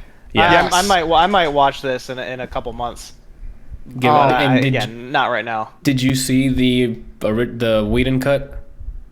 I want to say I did, but I don't remember. You don't have to watch it. Probably for the best. Yeah, I'm not gonna go back and watch it if I haven't seen it. I'm pretty sure I watched it. Was that the one with the weird Joker, Harley Quinn scenes? In the beginning? Suicide Squad. That's Suicide Squad. Oh, that's Suicide Squad. That's not Justice League. Yeah. Okay, then I haven't seen it. Then don't worry. The Snyder Cut's the way to watch I'm gonna watch this. the 4-hour one. Yeah. So, and then, speaking of that though, they did a really good job of like, there were certain parts of the movie I was a little confused. Like it seemed like a dream, but I think it's actually, because they talk about it being part of the knowing about the multiverse in the movie. Mm-hmm. And they did a great job of setting things up to look like dreams that I think are actually real. I'm not entirely positive. You're talking about the bridge, the bridge scene with who's left? I'm, and then like when Cyborg puts it, like activates the ship and things, like, has the like flashes and whatever. Like, they did a great job of kind of setting up the possibilities for a lot of other stuff. Oh. I hope they do, but this is one of those things like Zach just barely got the green light to release this. I don't know if Warner Brothers is going to stick with it. I hope they do, because now seeing his cut, I'm like, yeah, y'all should have waited instead of fucking sprinting to the finish line with Whedon's cut. Y'all should have just waited until he got, until he handled his family business and come back. Hopefully the rumor about Disney buying DC is true. There's a rumor they're gonna buy Disney or DC. Mm-hmm. From Warner Brothers. I thought they were buying Warner Brothers. Disney's buying Warner Brothers. Warner Brothers is selling DC to Disney. You guys have a link? Mm-hmm. You guys posted something in. I must have not seen it. Okay, hold on, I can bring it up. Well, you guys keep talking about the movies while I look it up. Do you remember where? It's in the slum thing. Okay, Slum Clingers. Try and replicate the success of the Avengers and redo everything. There's only one reason why this would make me happy if this happens, is because we can get a Marvel vs. DC team game, fighting game. Yeah, that's the only reason I would care about this. But yeah, I mean, I thoroughly enjoyed Zack Snyder's Justice League. I thought they did a great job with the pacing, with giving information, with like leaving some things out there that you're not really sure what they're going to do with it, but kind of there's like cliffhangers that they kind of close at the same time. They just give you a ton of stuff, and it's definitely worth the 4 hours. Like, at no point was I ever like, holy fuck, I wish this would end. The entire time I was just like, oh my god, what's going to happen next? Oh no, that it's up for sale. I thought you like it confirmed. It's gonna be No, I up for said sale. rumor. Yeah. So anyone can buy it still. They're gonna be selling Warner Discovery, which is the parent company that owns that stuff. So whoever lands that Warner Discovery is gonna be the owner of DC licensing. That's pretty cool. They're gonna get a lot of fucking cash for that. Like whoever buys it is gonna be a bunch of money.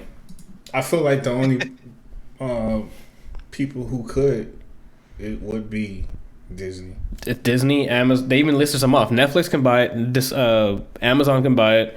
The CBS, what's it called? They can buy it. Mm-hmm. Like they have the cash. The high network like CBS, NBC, and all this, they have cash. So if they want to grab these titles or these licenses, I'm sure they'll put their bid in. Oh, I didn't know that. I didn't get to read this. So. And now, yeah, it's rumored that, that'd be quite the catch for Disney. But who's gonna handle that? Kevin Feige is gonna handle all of that. I don't know. Like that's a lot of. I'm sure there's a lot of talk happening in the background. They'd probably split it up like they do any other corporation, where you have like the conglomerate under one umbrella, and then you have people running certain divisions. Yep. Well, let's hope it because we have to find another Kevin Feige for the DC side then. Mm-hmm. God bless him. They could throw the Russo brothers at it. I'm sure that's probably the first. I'm sure that if they bought it and they're like, "Hey, Russos, you want to do a movie for DC?" They're gonna be like, "You son of a bitch, I'm in." Anywho, I need to get that as a sound clip. Actually, I don't know why I said it out loud and I just have one. It's messed up. All right. Anything else you want to add to the Justice League? Seems like you enjoyed it as well. I thoroughly enjoyed it. Mm-hmm. I thought it was done very well. The acting was pretty. I didn't really see anything that I was like, man, I wish they had picked somebody else for any of the characters. Like, I mean, even Ben Affleck as Batman wasn't terrible. I like Ben Affleck as Batman a lot. Even as him as Bruce Wayne, I liked him. Yeah, I think he did a good job when I saw him. It was bad writing and bad directing that fucked it up for him, I think. Perhaps. I'm sure there's some shit happening in the back. Now that I saw this Snyder Cut, I'm sure there's some shit Warner Brothers is doing in the background that's fucking things up. Well, that's why all the DC movies suck. Yeah, like it's gotta be, they're doing something dumb in the back. That was like a topic I wanted to one day have with everybody on here about that, like the whole corporations getting their hands on it. Yeah, like it doesn't make sense. It's like you have movies or whatever that are doing good, and you have the fans. Everyone is like screaming for something, but they like, nah, we're gonna do something else. Like it just doesn't make sense to me. I couldn't speak on it. I don't have a corporation. It's kind of like, now don't get me wrong, and I'm just gonna say this, and I'm gonna say my piece, and I'm gonna walk away. Don't walk away. We still have a bunch of podcasts to get I to. like Tom. I just want to make it real quick because I know you got a lot of information to get to. I love Tom Holland. Yep. I think that since I've discovered him as an actor, I think I've seen like every movie that he's made since then. So I just want to preface by saying that. Yeah. But I strongly feel that Nathan Fillion should be playing Nathan Drake. Oh, without a doubt. I'm with you 100%. If they want 100%. To fight me, they can. I don't think anyone's going to disagree with you there. Yeah. Yeah. You're with your people right now, Randall. And that's just an example of like, it's just the obvious, you know? Like, why would you do that? I don't know. Like, I would like to hear what Nathan has to say. Like, was he even offered? I would like to know, because maybe he turned it down. I find that hard to believe. I find it hard to believe too, but I'm just trying to make sense of this world we're living in, you know? Like maybe he turned it down or maybe shooting schedules were not like maybe he's doing something and they were going to shoot this on this day, so they. But that's the thing. If that was the case, I'd wait. Yeah, I'd wait. Yeah, I would wait. Anyone who's in charge of making this movies is like, we have the perfect actor for this. Let's just wait. Yeah. I would have waited. Same with the Justice League cut, like we were talking about. Like I wouldn't, if this was a cut they were getting, and they're like, "No, we need to get Joss Whedon in here." No, I would have been like, "We wait. When he handles his shit, and then when he comes back, he'll finish this." And that's that. Yeah, I don't like when they meddle in too much, but there's nothing you can do if you sign the contract, you know? I mean, that's the way that a lot of big companies do. Like, look at the gaming industry. Mhm. How many AAA studios are like, no, fucking get it out, and then the game comes out, it's fucking terrible, Yeah. and then they lose all the money and pull the plug, or have to spend however much money that they literally just made to try and fix the game so that people will continue to play it Yep. and not ask for refunds. Real quick, I don't know because I haven't played it, but is that why Brian always refers to what is it, Andromeda? Uh-huh. He refers to it not existing. Well, it's more than that. Brian, do you have the time to explain why you fucking hate Andromeda? I don't think I have that much time. It's more than just. It's just story-wise, writing, characters you use. Like, But is it because more than likely some people got involved that shouldn't have? Maybe. They made decisions. Oh, that probably. shouldn't have. Too many cooks in the kitchen ruins everything. Yes, sir. Where every industry, too many cooks in the kitchen. But they got it right with the previous ones. Why they didn't just stick with the same formula? You're asking questions that we have no answers to. Like, and also the main dude, what's his name, Brian? He keeps fucking going in the company. Casey Hudson keeps going in and out of the company, so we don't know what's happening. And that's the guy who's like usually spearheading Mass Effect. I don't know what's happening behind the scenes. It's like EA, sort it out, you know? Just let them create, all right? That's why you fucking bought into it, because you like what they were creating. Let them finish creating it. That's just me, though. All right, Randall, we need to speak on something we didn't think we were, I didn't think I was going to come out of the 8th dimension unscathed. The But, heck are you No one talking comes about? out of the 8th dimension unscathed. okay, I thought I was going to come out unscathed. Sorry, that's what I wanted to say. I legit don't know what you're talking about right now. Also, they got to your mind. I know what you're talking about. But Buckaroo Banzai will save you. What the heck? You forgot about the movie, so that's that. A week ago, you sat there and you watched a man. Is it that with Okay, I know what you're talking about. Yeah, Buckaroo Banzai. No matter where you go, No matter. there you are. I'm There just you gonna are. let you know right now. Yeah. I have nothing to say about that movie, so it's just gonna be you guys talking. Sounds good. I'll keep it quick. I don't. Let me tell you, I did tell you guys what to do to make this movie better. I didn't. I was low on gasoline for that, so I couldn't do it. So, if we ever have another one, I have more gasoline now. There you go. Anywho, You guys should have just been taking. You should have just gone to the liquor store and then just come back. Yes, and just yes. I That had would just work hitting too. it. I That can kind do, of gasoline works too. I can do the other gasoline. I can't do liquor though. Like before work day, I can't do liquor because I wake up the next day going, "Yeah, I'm not coming in, bro." Well, that The sounds other like a one- perfect. Unlimited perfect PTO. thing. Doesn't matter for me. Oh, okay. What were we talking about? This is Buckaroo Banzai. Buckaroo sorry. Banzai. Yes, Nick. Hold sorry. up. Go for it. Brian, Oh, Brian's take. Let's get. I mean, he has a favorite line on it. So like, I understand that, but I don't want him to mention the line. Aside from the line, I want him to tell me why he think this movie is good. okay, go for it. Brian, you got the floor. think Good. I can say entertaining though. Yes. Yes, it is not a good movie by any means. I don't know. I was gonna say I think the list would be shorter It if is you asked so why it was entertaining. bad. It's so entertaining though. Speaking of which, Kirill in the chat, go watch The Adventures of Buckaroo Banzai. What is it? Across Adventures- the 8th dimension. Across the 8th dimension, and make sure you're on cloud 9, and you're welcome. Okay, go ahead, Brian. Should we just list off everything I enjoyed from this movie Sure, yeah. right out the gate? Yeah. Alright. Well, let's do it backwards. Do Backwards? you recommend this movie? Okay. Yes. Wow. Okay, let's Was hear that it. hard? Was that hard, Randall? Was that hard? I love to hear why he recommends this movie.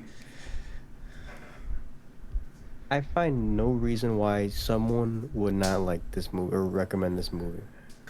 And that's my honest to my Lord Bahamut's answer, right? Oh, right. Because- Final Fantasy. Silly writing. Everything I'm going to say about this is the exact same thing you can say about Napoleon Dynamite, and people love that movie. Yes. Yeah. Silly writing, silly bullshit happening on the screen for no reason. You don't have to take the movie serious. You can watch it in any way. You can come in halfway through the movie and still enjoy the movie. You no kind of fucking backstory at any point. What the fuck? And then you sit down. And it wasn't a long stay. It was what the hell? It was a really short runtime. It was like an hour and 30, right? It's a quick burn of your brain cells and of like time. We have And one. the only way you cannot enjoy this movie is if you take either yourself or movies too seriously. Yeah. And Which I know the people I know, they would love this. the people I know, his people can talk to your people. Randall looks like people. he's like, what are they saying right now? Like, he's looking to see if he saw the same movie we saw. The same way people like Napoleon Dynamite, the way Yep. they like fucking That's a very accurate review. you're freaking out, man. Oh, Grandma's Boy? Super Yeah. Troopers. Super Or Troopers. Super Troopers, yeah. The same way people can watch shit like that and have a great time is the same way you can watch this movie. Yep. It's just So what is the- solely? It's made Go ahead. solely to enjoy yourself. You're Yeah. not gonna be like, oh, but in 3 minutes this happens in the lore. You're not gonna lore check anybody. You're just gonna watch what you watch and then you're gonna move on with your day. What is the line that Randall's talking about? You know what I say? Oh. No matter where you go, and there you are. That was so terrible, man. Oh my And that's god, it. that There's became no- hilarious. That It scene sounded like was he so literally, awkward. like he ad-libbed that. And he could not come up with anything profound, so he was just like, there you are. there you go. Yeah, that scene is so awkward. He goes into that, into singing at a lady, into the whole squad has guns out. Yeah. Like, someone just guns. fires. It wasn't even just like a pistol. Like one of the dudes on the stage had a fucking Mac-10 and was like, "Who we fucking up today?" The drummer out of nowhere pulls a fucking Uzi or some shit. Oh my god.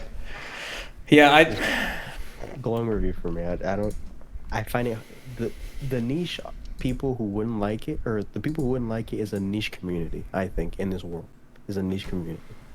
Randall's part of that niche community. He does not want anything to do with Buckaroo Banzai. I know. I'm gonna just continue what Brian was saying. It's the silliness. It's the self-aware silliness. Is that like like they considered know? slapstick comedy? No, slapstick is physical No, this is comedy. not slapstick. Like No. Tom and Jerry slapstick Three comedy. Stooges. Three Stooges is slapstick comedy. Anything that has to do with like physical Yeah. things, like people getting beaten up or whatever. I don't know what type of comedy this in Napoleon Dynamite or Super Troopers fall under. It's just its own. It's like high comedy. Like it's Another movie that's similar to the Naked Gun series. Yes. Now I love those. That's great. I love those. That's what this I've movie seen is. all of them. Randall. This is And what I this can is, watch them over and over and This is over. like a lower budget one. and it has The to do Naked with Gun. like the that what Naked you- Gun. I think maybe it's just that the stuff that you guys found funny in this movie, I didn't find funny. And it also has to do with like aliens that looked terrible. So I'm sure you, as a person who's watched like Yeah, man, aliens, like, someti- you're like, what the fuck are they trying to get away with here? I don't know, man. Sometimes I can see the humor in like bad, like, I don't know, costumes or cinematography. Then or you need to watch whatever. Velocipaster. I'm not watching that, bro. I'm not watching that. There's no way. That had the greatest raptor costume I've ever seen. If we somehow do like a separate list of like the Tuesday things that we rank of the movies, I find it hard to put Cherry over this movie, and I'm being dead serious. And Cherry was like, it has some deep moments. Like there's some acting going on there, you Right know. now, those are my top two. It's Buckaroo Banzai, And Cherry. Cherry, Velocipaster. What fucking list is that? Everything else is on this. Wait, this is It's just a for our side movies list that he's talking about? No, he's talking Oh, about. he's talking about game of the year. No, he's talking about like if he ranks all the ones we watched together. Oh, okay, all right. Oh my gosh, dude, that's insane. But I'm gonna have to follow him on this. From like the first 2 frames of Buckaroo Banzai, it lets you know we're not here to be taken serious. All right. The fucking chrome outfits you see in like 0.2 seconds, you're like, what the fuck are they wearing? They don't mention it. They're just wearing it. They set up this car to go through a fucking mountain. And you're like, Eighth Dimension. And it We threw found me it. off too because what's his name? Peter Well, I think it is. He's RoboCop. So I'm like, anytime I've ever seen him in a movie, he was playing like A serious action star, and it's like, I guess maybe that's what my mind was expecting, and I don't know. It's some of the stuff just wasn't funny to me. It's just like, what in the world? I think it was the theme that you didn't like, because the whole alien stuff. Everything looked corny as an alien thing. With a Naked Gun, it's all real. It's like real life stuff. So you can, oh, that's a car, or that's this. Like there's no bunch of costumes and stuff. Like maybe it's true. And none of it really made sense in Buckaroo. Like, oh, they're from the Eighth Dimension, and there's a good version of this race, and the bad ones were trapped. And you're like, what? Naked Gun doesn't even get that far. Naked Gun is just like, yeah, that's the bad dude. And he slips up on the way to get to point B. You know. I think I was more confused than it being funny. I love that the good aliens were all Jamaicans. That's also hitting right in the heart. Yes. I literally watched a whole season of Luke Cage just because they added Jamaicans. So this movie, it was. I think it might have been. Future me went back in time with a new name and made this movie so that current me can watch this. I see. That's quite the forward thinking right there. I'm glad you enjoyed it. Yeah. Oh, Kelsey, you haven't had a chance to speak your piece there. What do you think? The movie, like, it's one of those that's I've never actually seen. Napoleon Dynamite. Yes, that one. I've never actually seen that. I just didn't care for the way that it looked, what it was. Everybody was like, "Oh my god, it's amazing," and I just like, it looks really stupid. I don't want to watch this. Uh-huh. So I've never given it a chance. The dance scene at the very end, I have seen, and I thought that was really awesome. You know, especially seeing how he just kind of walked out there and did it in one take. But this movie is enjoyable on so many levels, and it only gets better if you're high or completely drunk. Yes, sir. I can imagine. Everything about it was just hilariously stupid. You know, like It's purposely made not to be taken seriously. I made very clear expectations. I set the expectations very clear for you guys before we watched it because I wanted to be very clear that the type of movie you're getting into. Because I didn't want you to be like, oh my god, we're never going to watch another suggestion from you again. No, you said what it was going to be. It was that and more, and I'm happy for it. Because it was that, if you have more like that, I'm about it. We have friends that have a list. Yeah. Like Super I got Troopers, a couple of friends that watch like B-rated movies like that all the time. Naked Gun, like that's up my alley, dude. Oh man, that's funny. All right, I mean, If I you go back now, Kelsey, you might like Napoleon Dynamite. I feel like it's stupid, campy humor you probably enjoy if you get past the aesthetic of it. I do have a question. How does Borat compare to Napoleon Dynamite? It's different. it's different. It's completely not. different. It's not. So Borat is It's like more- prank. It's like a prank movie, and I hate prank stuff. I don't like You've Borat at seen- all. Kelsey, you've seen the Ali G show, right? Have you seen that? It doesn't sound familiar. So just imagine shocking humor mixed with like pranking, but for a whole hour and a half straight. Yeah. It's So like not. Jackass? Yeah. Not that kind of prank. He's pretending to be Borat. That's not the actual guy. He's pretending to be Borat around real people. Gotcha. Yeah. But I don't know. I've just never had an interest in watching Napoleon Dynamite. From the scenes and things that I've seen and all the things that people have posted, it looks very slow paced and the humor's like super dry and just not something I'd be interested in. Yeah, it is pretty slow paced, and the humor is insanely dry. I mean, I may have to just give it a watch just to be like, no, it really was as dumb as I thought it was going to be, or my god, I'm glad I actually watched this because it all is. Right, Brian, you know what? We're gonna Buckaroo Banzai this one, and we're gonna watch it together. All right? There you go. After Jim, I think you'll enjoy it a lot if we Buckaroo Banzai it. after Jim Cotta though, because I haven't seen Jim Cotta, but I've seen clips from like a compilation. I dare say, as stupid as Buckaroo Banzai, but it's in the same family. It's like a cousin. From the bits that I've seen. Okay. Jim Cotta. It's basically the way my friend described it is, it was a gymnast, like a world-renowned Yeah. gymnast, wanted to be an action movie star. So they made a whole movie around him being an aerobic person. I'm in. Oh yeah, we talked about this before. I'm Yeah. absolutely in. Alrighty. So is that going to be our movie of the week tomorrow? Is Jim Cotta? We'll see, because I don't know if it'll be available tomorrow. So that'll be our next movie. I don't know if it's gonna be tomorrow though. Okay. Oh, my Photoshop's still up. I should close that.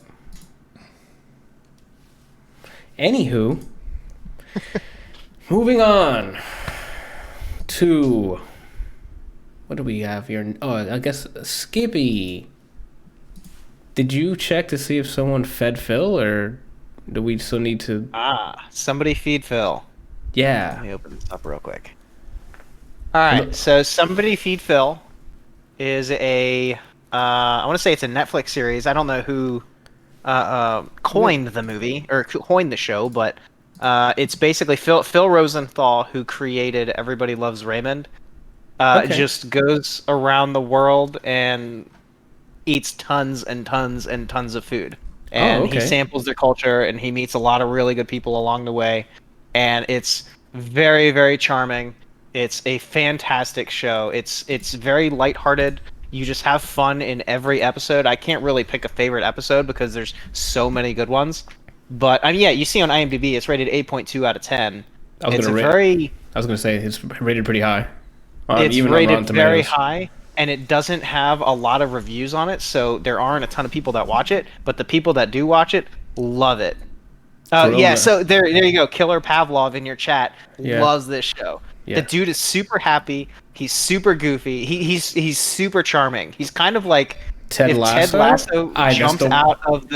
If Ted Lasso jumped out of the movie and was a real person and went to go eat food, like you remember where he went to the Indian cuisine restaurant and just fucking died from eating tons of shit. Yeah. That's pretty much what this guy does every single episode. It's very charming. And It sounds like a good Guy Ferrari episode. type. It's show. better. Guy Fieri. You say It's so much Ferrari? better. Guy Ferrari. I don't know his last name. Guy Fieri. He's super Fieri. goofy, and he's not obnoxious at all. He's just a very goofy person, and he's very lovable. I mean, it's a great show. I strongly suggest you guys go and watch it. Name this episode Guy Ferrari. Ferrari. Oh my god, that's pretty good, Brian. I don't like. I mean, I know of him. I just don't know him. I know the hair and like I've seen people make comics and things, but I've never actually looked at his name. I love when the title Yeah, of the you podcast guys- comes naturally. This is the Guy Ferrari. Every title comes from... That's good shit. If you ever do merch for like quotes, I need Guy Ferrari and a picture of either a vehicle or a person that looks like a vehicle. It's gonna be a Ferrari with the hair and then giant sunglasses for the headlights. Oh my god, Jesus, that's funny. So I haven't watched every episode to this. I sit down with my wife when she has it on and watch it with her, and I love it every time she has it on. So My only you guys question absolutely is, go watch it. if you're not a huge food nut, can you still enjoy it? Like, I'm not a huge Oh, food absolutely. nut. Okay, Absolutely. cool. I mean, cool. the guy is just super charming. I don't know how else to put it besides that. Got it. You sold me with Ted Lasso. When you Yeah. said Ted Lasso It's comes like, yeah, out of the he screen, jumps out, yeah. I'm there. Where's he at? Yeah, Can you- he's good. Go watch an episode after we're done with this. I think you'll enjoy it. Let me know what you think. Gotcha. How long is each episode? I don't know if you I already want to mentioned. say they're 45 minutes to an hour. Okay, that's not so bad. I They're could watch pretty them. lengthy. But that's like here. normal hour-long shows. So yeah, Yeah, it's 1 hour, and it's listed as a documentary, but Kirill says 40 pretty much minutes. what it is. Okay, cool. Nice cooking show. I'm It's not a asking- cooking show though. It's he's just going and sampling other people's cultures. Gotcha. I said cooking show because I see food on the poster, so I'm like, oh, Yeah, it's cooking. definitely a food It's a show, food but show. yeah. Yeah. Yeah.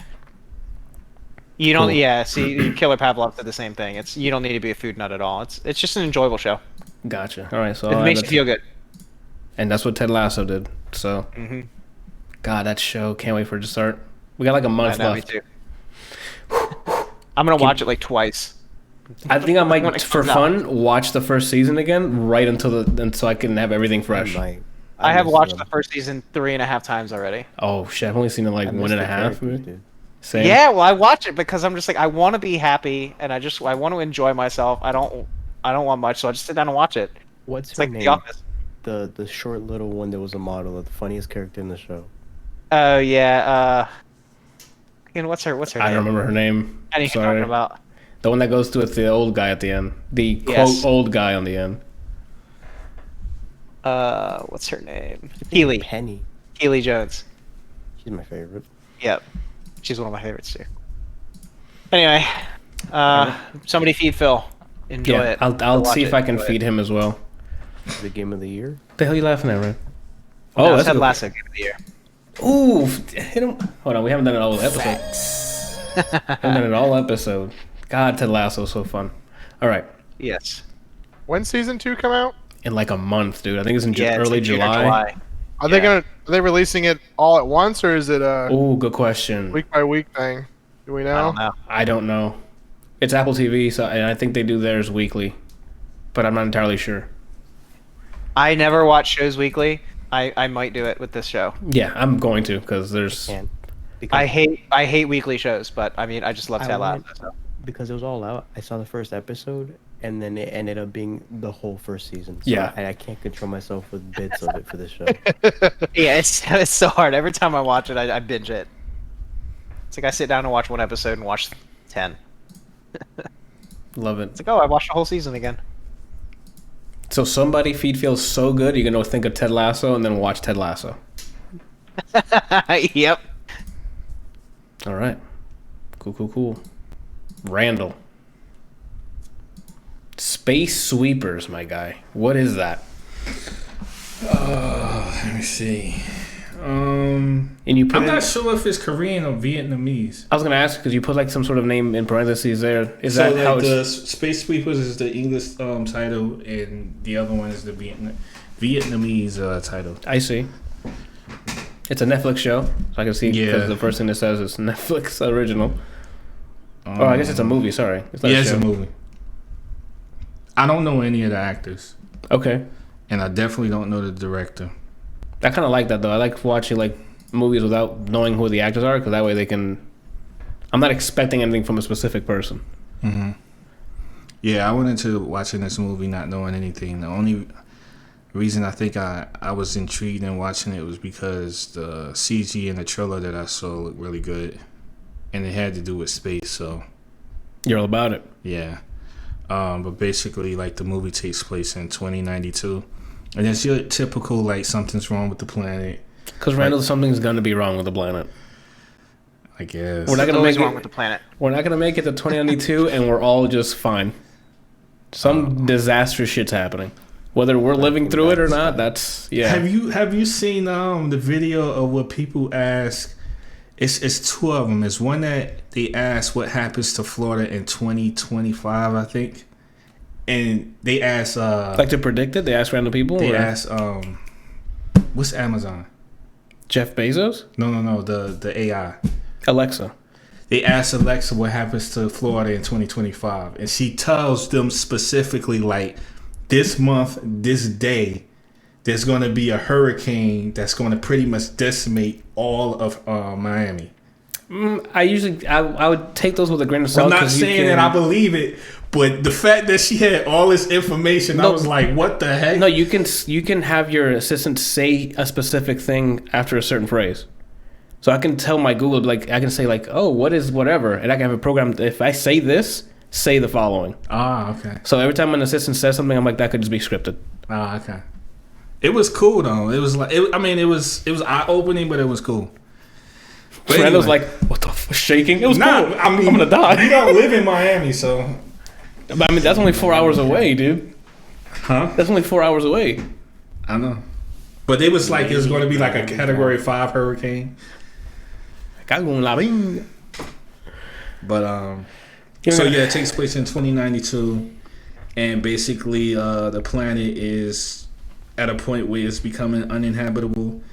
They say something like the forests are like disappearing. Something's wrong with the soil, so things aren't growing. And basically, this company called UTS, or this corporation called UTS, built another civilization like in space that's orbiting Earth. It sounds like Elysium. You remember Elysium with Matt Damon? It's like Elysium. Okay. So basically, the movie follows like 4 main characters, and they are what they call space sweepers. Basically, they collect space junk. It could be anything from debris to messed up satellite parts or something. Satellite parts, or an entire ship. Oh shit! That Okay. someone either got into a battle with and it just floated into space and made its way back or somehow or whatever. But they end up finding this girl who they believe to be an android or a robot that has the capability of self-destructing and killing everybody. What the hell? Yeah. So when they find the girl, the first thing they try to do is like turn her over for ransom to get money because they're like in dire need. Like it's so bad that they can't even have proper shoes. That's how bad it is. Like the beginning of the movie, like one of the main characters like bargain rice for shoes or something like that. It's like really bad, but it's crazy because it's like they're advanced in technology, but it's still like a great deal of poverty. What else? Okay, so what did I put down? My favorite character is this character called Bubs. It's a robot. That's one of the main. And his name is Bubs. I already like him. You already like him? Yeah. Oh. His name is as a robot named Bubs. Yeah. The reason I said I like him is because he's sarcastic, funny, and he fights spaceships with a metal harpoon. Brian is hard as shit right now. Like he literally stands on top of the ship and throws harpoons at ships and then like spences towards the ship and then destroys the ship and then throws it to another ship and like he just keeps doing it over and over and over. That's Brian's main off rip. Okay. I want to know why it took you this long to say robot with harpoon. This was my question.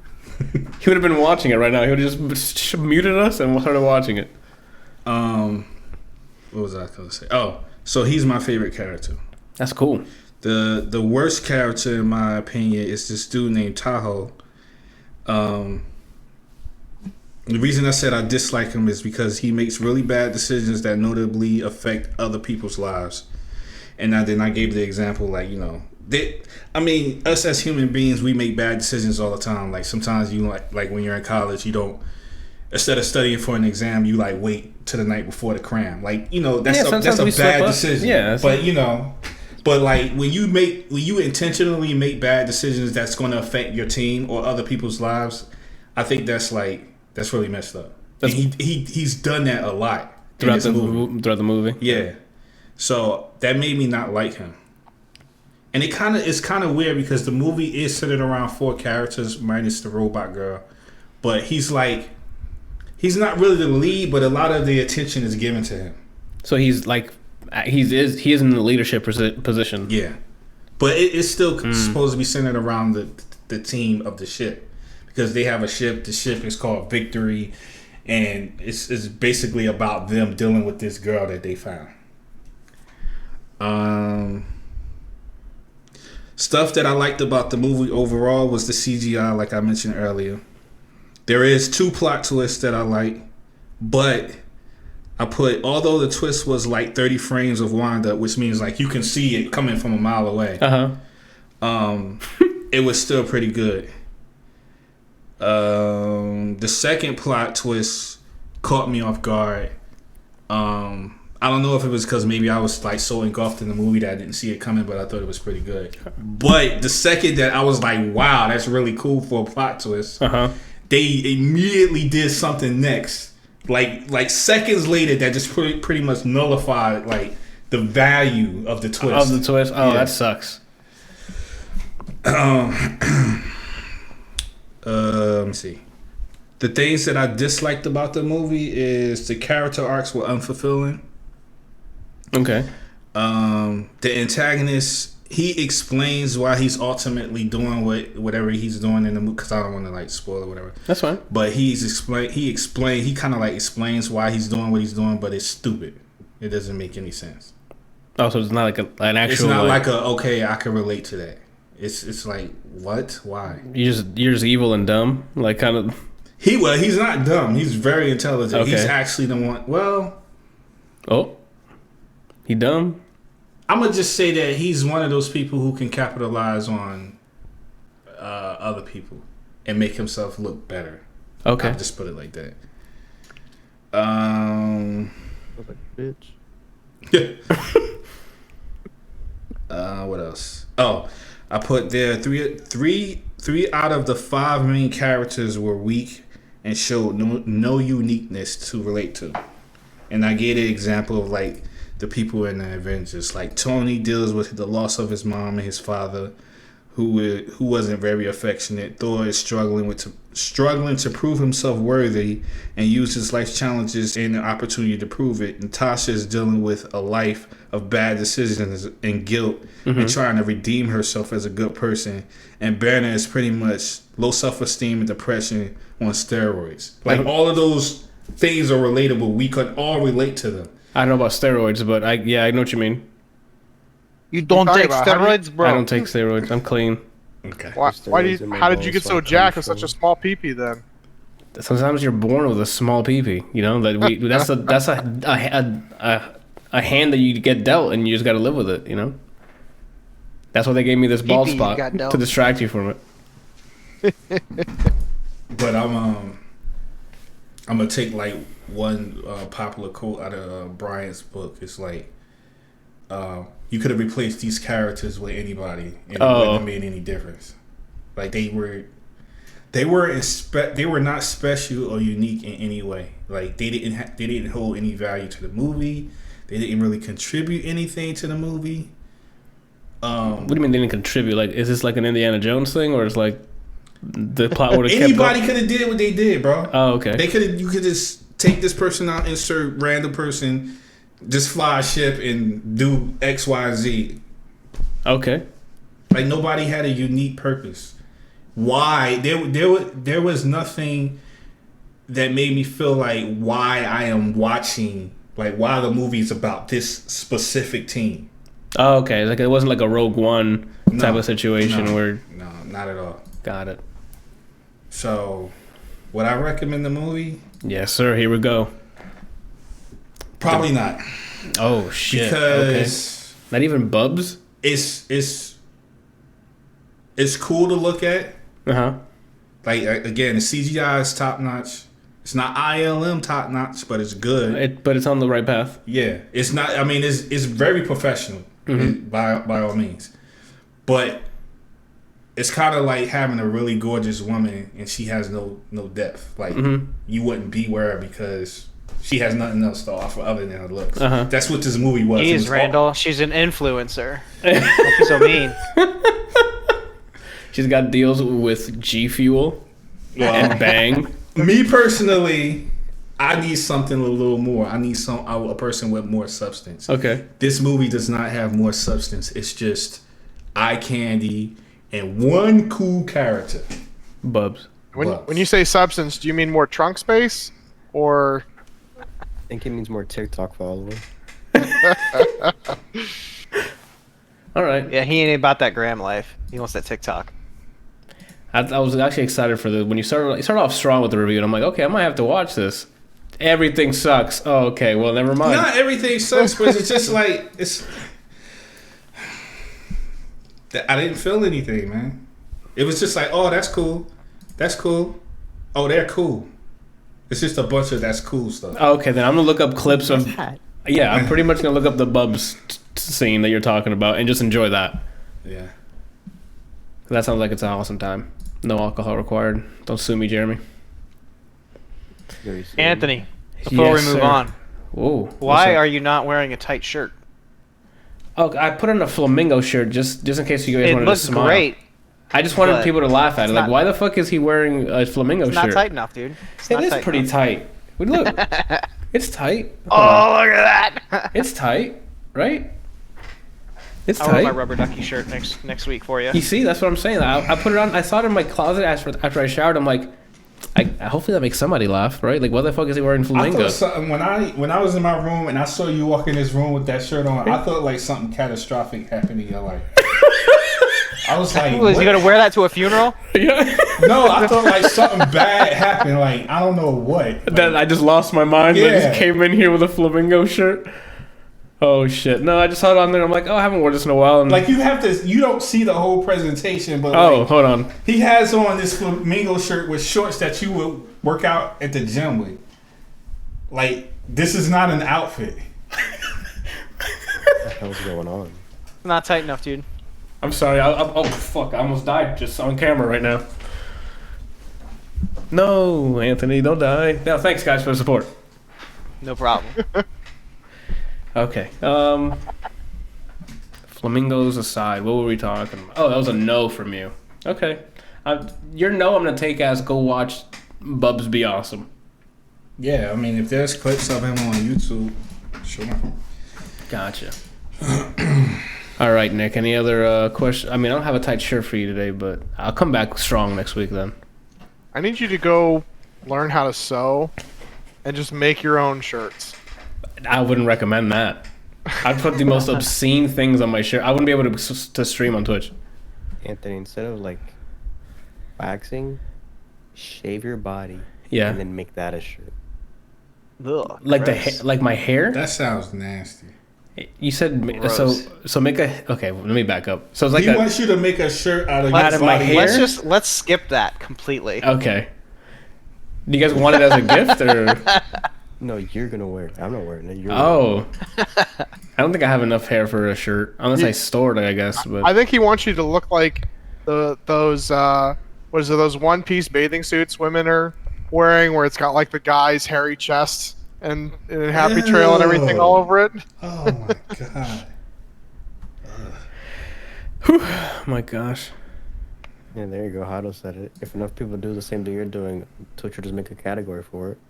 Boom, you're gold. Those are facts. Like that was a funny headline when I read. Oh, now we just have a what is it the beach thing? Bathing or It's a category for that now? whatever. Randall, don't get too excited. the hot yes, tub? the hot. No, tub. I thought that was like I thought they were cracking down on them. But they did by making a category for them to do it on. Now there's just a whole category of people doing it. Now they monetize it. Yeah. Yeah. Wow. Uninstalled TikTok right. It's like wow, wow. I don't want to see that, man. Wow. So many people have been trying to pressure Twitch with like, what the fuck you gonna do when a 13, 14-year-old's on here or 16-year-old's doing this stuff, and they have a bunch of guys on here just oogling them.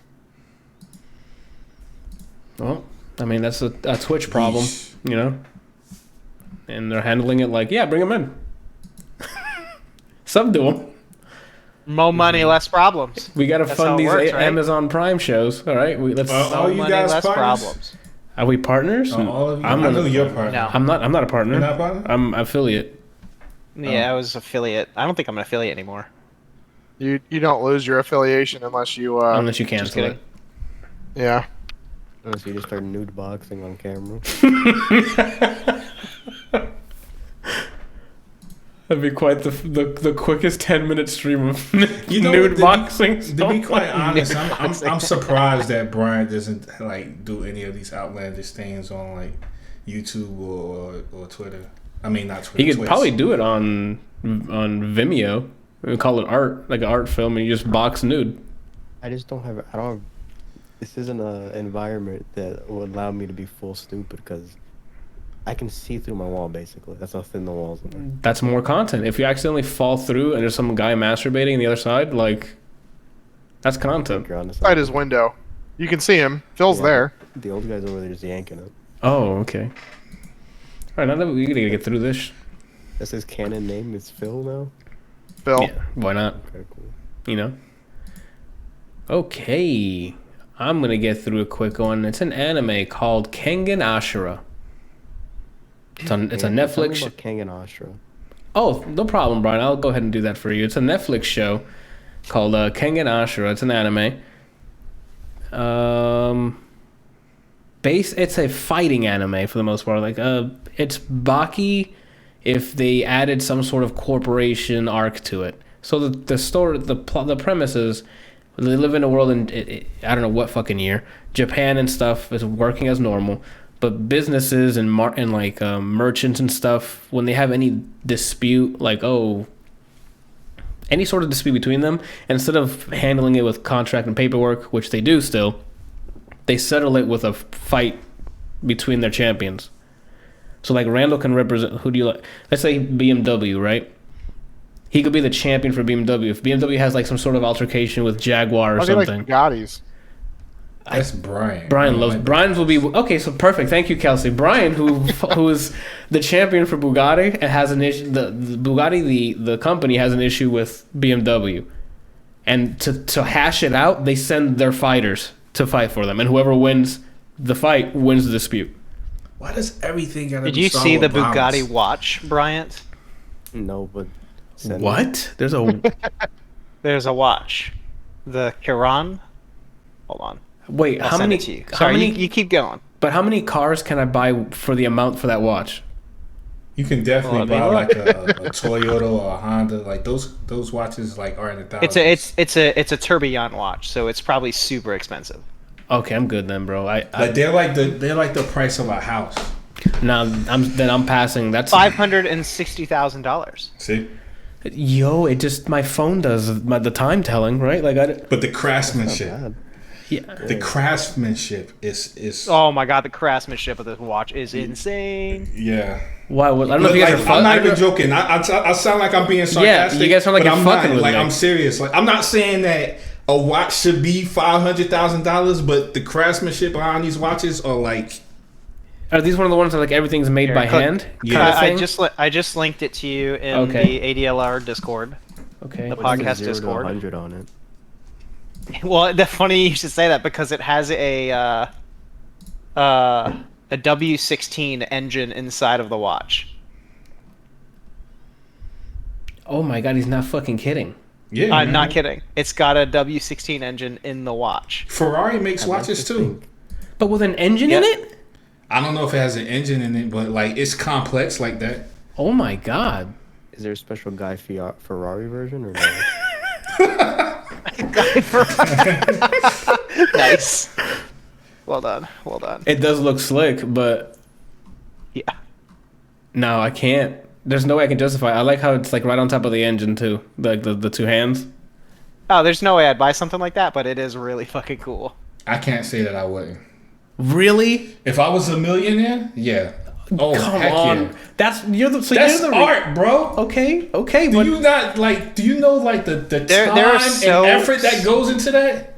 There are so many right. better watches, so many other better $500,000 watches that you can buy. That's That better have than that. Infinitely That- more craftsmanship. Oh yeah. then there you go. Nick's your boy. He can. I mean, it's, you, I- it still, I could it still link doesn't some- change the fact that you're spending $500,000 on the watch. This Well, is yeah, high- absolutely. Well, you're the one who said you would buy it, so I'm Yeah, telling you. But I'm saying, if I was a millionaire, I would have to be a millionaire. I don't think At that point, I- $500,000 would have to be like $20 to me. Oh, when, okay. When you're about to buy a $500,000 watch, make sure you come to me. I'll give you a good one to buy. Nick, how many does your dad own? Oh, $500,000 watch is zero. Oh, I was about to say, what are we getting some lore here? Because holy shit, Brian, go ahead. He has a lot of watches though. Remember, I kept telling you Randall's just gonna buy Bugattis. I never said a car. Oh, that's true. We did it by the watch. Bugattis only. Bugatti's only. My fault. So that's basically the premise of Kengan Ashura that we talked about like 10 minutes ago. Is it's basically that. That's the premise. That's how it starts, and then it leads to now we're gonna have a tournament. So the champion who wins, now that company's the head honcho of this. I think the fighting thing is called something Ashura, and that's what it is. And there's a lot of fighting in it. There's a bunch of characters on there that like representing all the corporations and like their champions and stuff like that. I personally don't have too much investment on the corporation level. Like the fighters, I like to listen to and get their backstories from. But the corporation side, I didn't really care that much about those characters. But the fighters, definitely. Animation wise, it's all 3D. Like the characters move around and the action sequences are in 3D. So when the fight scenes are happening, it's cool to watch because they can pull the camera back and just have 3D animations go, and you see some crazy grapples and throws and the sickest roundhouse kicks come up and connecting, and I'm like, let's go. It's not like hyper drawn like if we're watching Dragon Ball or whatever the 2D stuff is. Like it's Game of the year? Again, the action is really cool and it's fun to watch. It's just you have to suspend your disbelief because it's like I said, I mentioned Baki before. It's one of those like this guy got hit that hard in that location. How is he still alive and conscious? It's like they're really strong. If that makes sense, like they're giving out hits and taking hits from like that would kill a normal person. So it's very fun fighting type of things with a lot of blood and stuff. Ain't no bitch boy Conor McGregor's in there. Yeah, I don't think he's in here. There's not even a reference to him. Like, there's no like fighter that like acts like him or anything. But so you see a bunch of fighters with different fighting martial arts styles from across the world because there's companies all over the world. There's one for Nintendo, but they renamed it to something else, and it's just this big old fucking dude who loves video games and eats candy. And he's supposed to be the Nintendo one. It's really funny.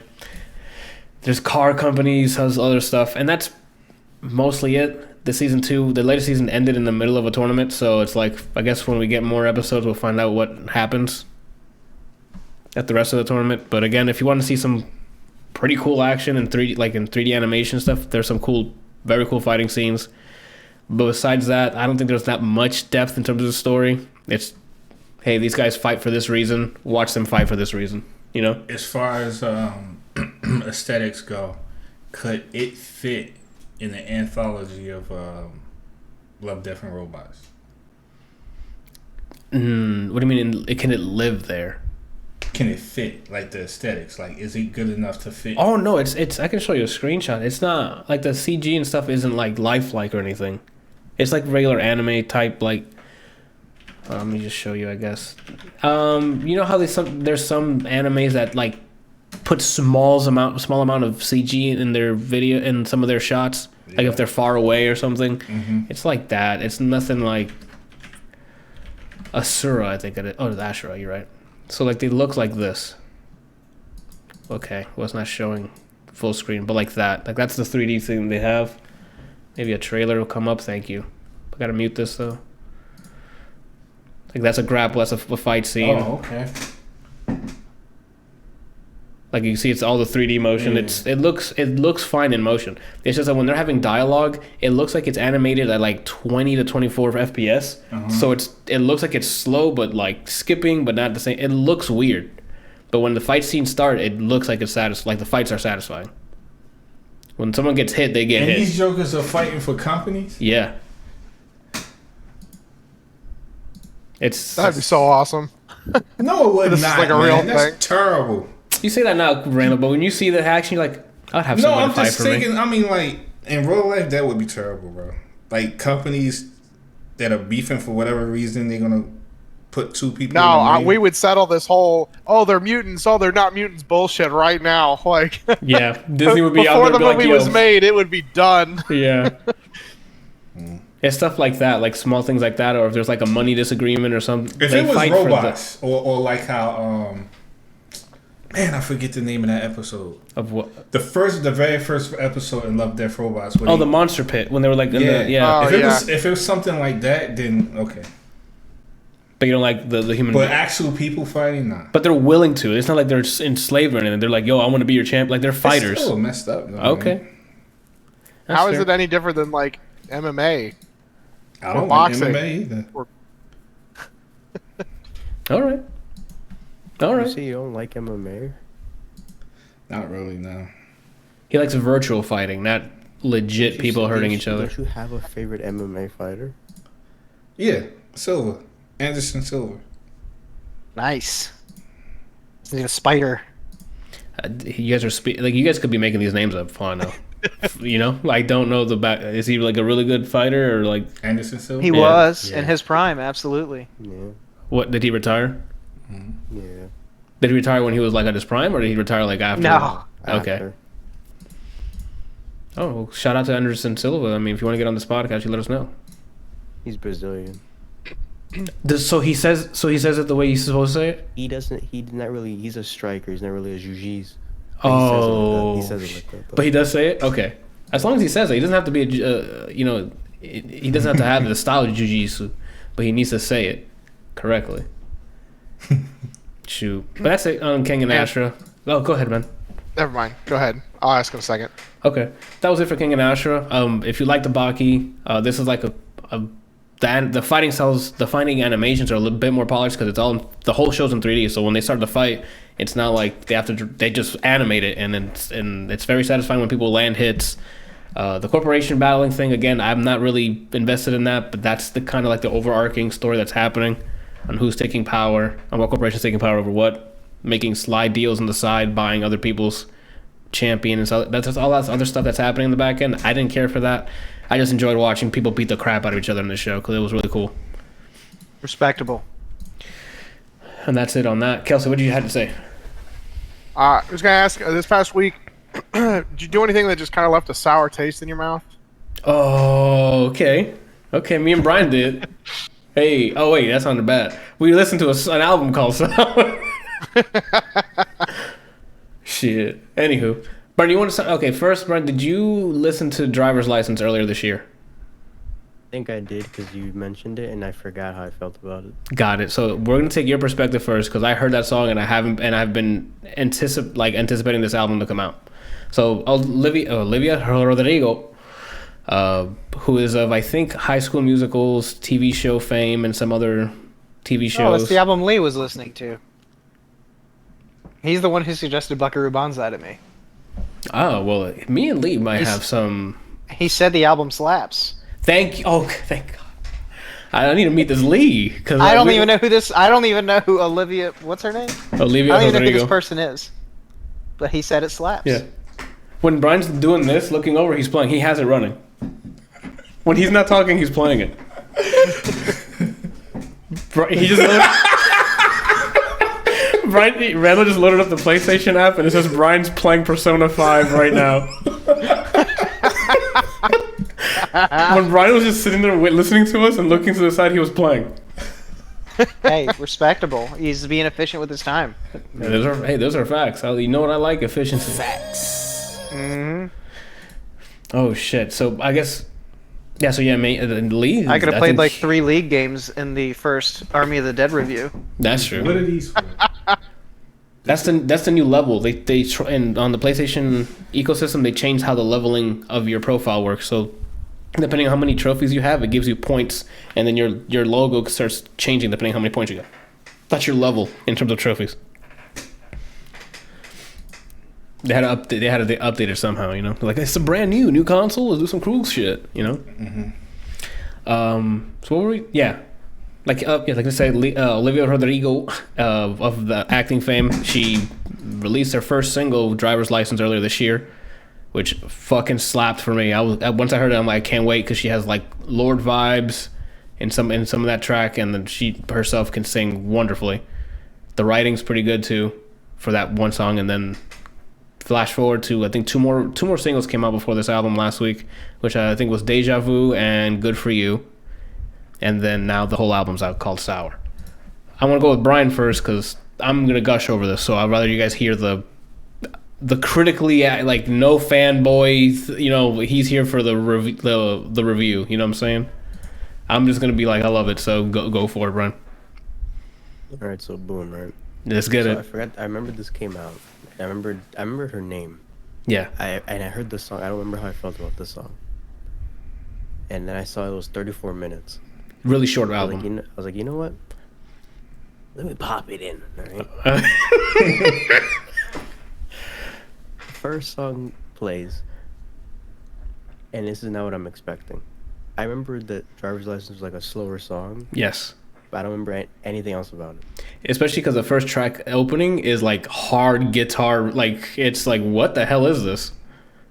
Before I go into the song, people think I'm joking when I say I like Avril Lavigne. Love Avril Lavigne. Why do She's people think you're awful. joking? Who doesn't? I love Paramore, specifically Hayley Williams. Yes. There's a track on here. She Yep. sounds just like her too. I like older Pink music, Okay. Mm-hmm. and I like the punk stuff. I like punk stuff. Damn. But do you want to get this party started? Good reference. So then the song was playing, and I was immediately. You would have thought how quick it was for me to heart this song was a GDQ run. Oh shit! Did you yell time in the middle of like your workout? Time, and just hit No, I didn't. But Which song is this? I'm gonna go listen to it right now. first one. It's called song. Brutal. All right, I'm listening to it. Before I get into the rest of there's 11 songs, right? Out of 11, only 2 9. of them I didn't heart. Knew it. Because mine's up there too. And it's not that these songs like, yo, it's ass. There's little bits that didn't sell me, that held me back on it. But Which first song, Which songs? I'm curious. Traitor and Jealousy. Okay, that checks out. That for me, I'm Exactly. fighting it. I have everything hearted. I'm like, I need to add these last 2 to make it perfect. But there's something about jealousy. I'm just like, it's good, but it doesn't hit it. Go ahead. Sorry, I It's keep not interrupting. solid. I feel like it keeps like, I don't know, it keeps trying to be multiple songs. I feel like she didn't settle on one idea Yeah. with jealousy. And Traitor, I don't remember what it was. I think the chorus I was whatever about. I think I liked the verses. The chorus was like whatever. But yeah, strong start. Yep. With the exception of track 2 and track 9, it was just coasting into hearts. Yep. It's awesome. Yep. Into just What I liked. like about What What I I was like like, about this and a lot of the albums I heard this year, and even like recent over the past like couple of years, I really like this whole alternative pop little subgenre we have. So like Yes. the Billie Eilish's, the Girl in Reds, mm, Haley Williams' new album, Julia Michaels. Julia Michaels. This whole like, it's designed for pop, but it's not bullshit being said at you. It's real shit being said to you in like relationship It's status actually- or it's actually written, not like Yep. someone pulled up a Mad Lib and wrote words in and that's it. this actually like there's actually storytelling in a lot of her stuff, and in music I like that. Like one of my favorite rappers is Slick Rick. He So just game of the year? storytells the entire time, potentially.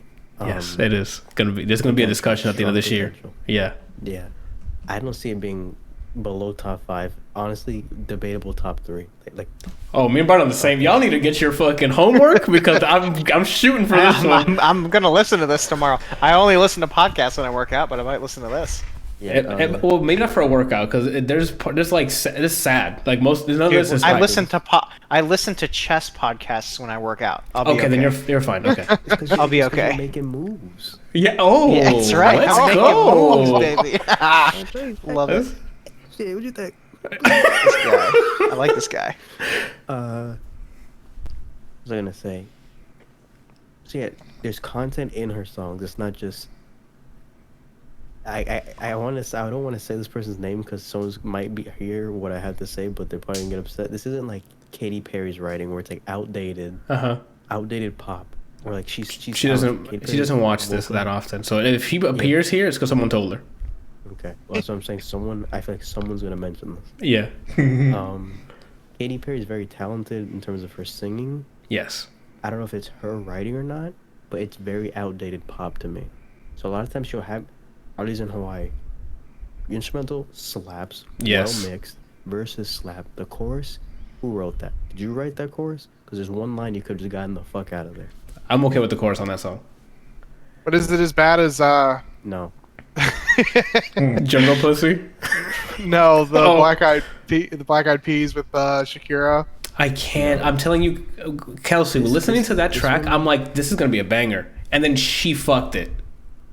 The song that I'm talking about, the most you'll get is like all right, you won't just practice your roundhouses. I know Yeah. I did my hand and it said roundhouse. It's not accurate. You're making up new moves, bro. Yeah, the Oh, songs that have attitude, it's not. the songs have content. They have diversity, so she does different like genres within her own pop stuff. But it's all alternative. It's not bubblegum sounding yo he left me or anything like that. It's the opposite of actual that. depth to it.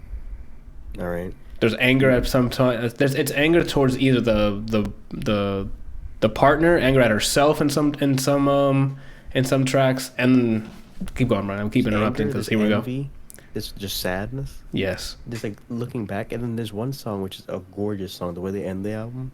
Not Oh even yeah. about relationships. It's just about people. Well, it is about relationships. It's about her friendships that she lost.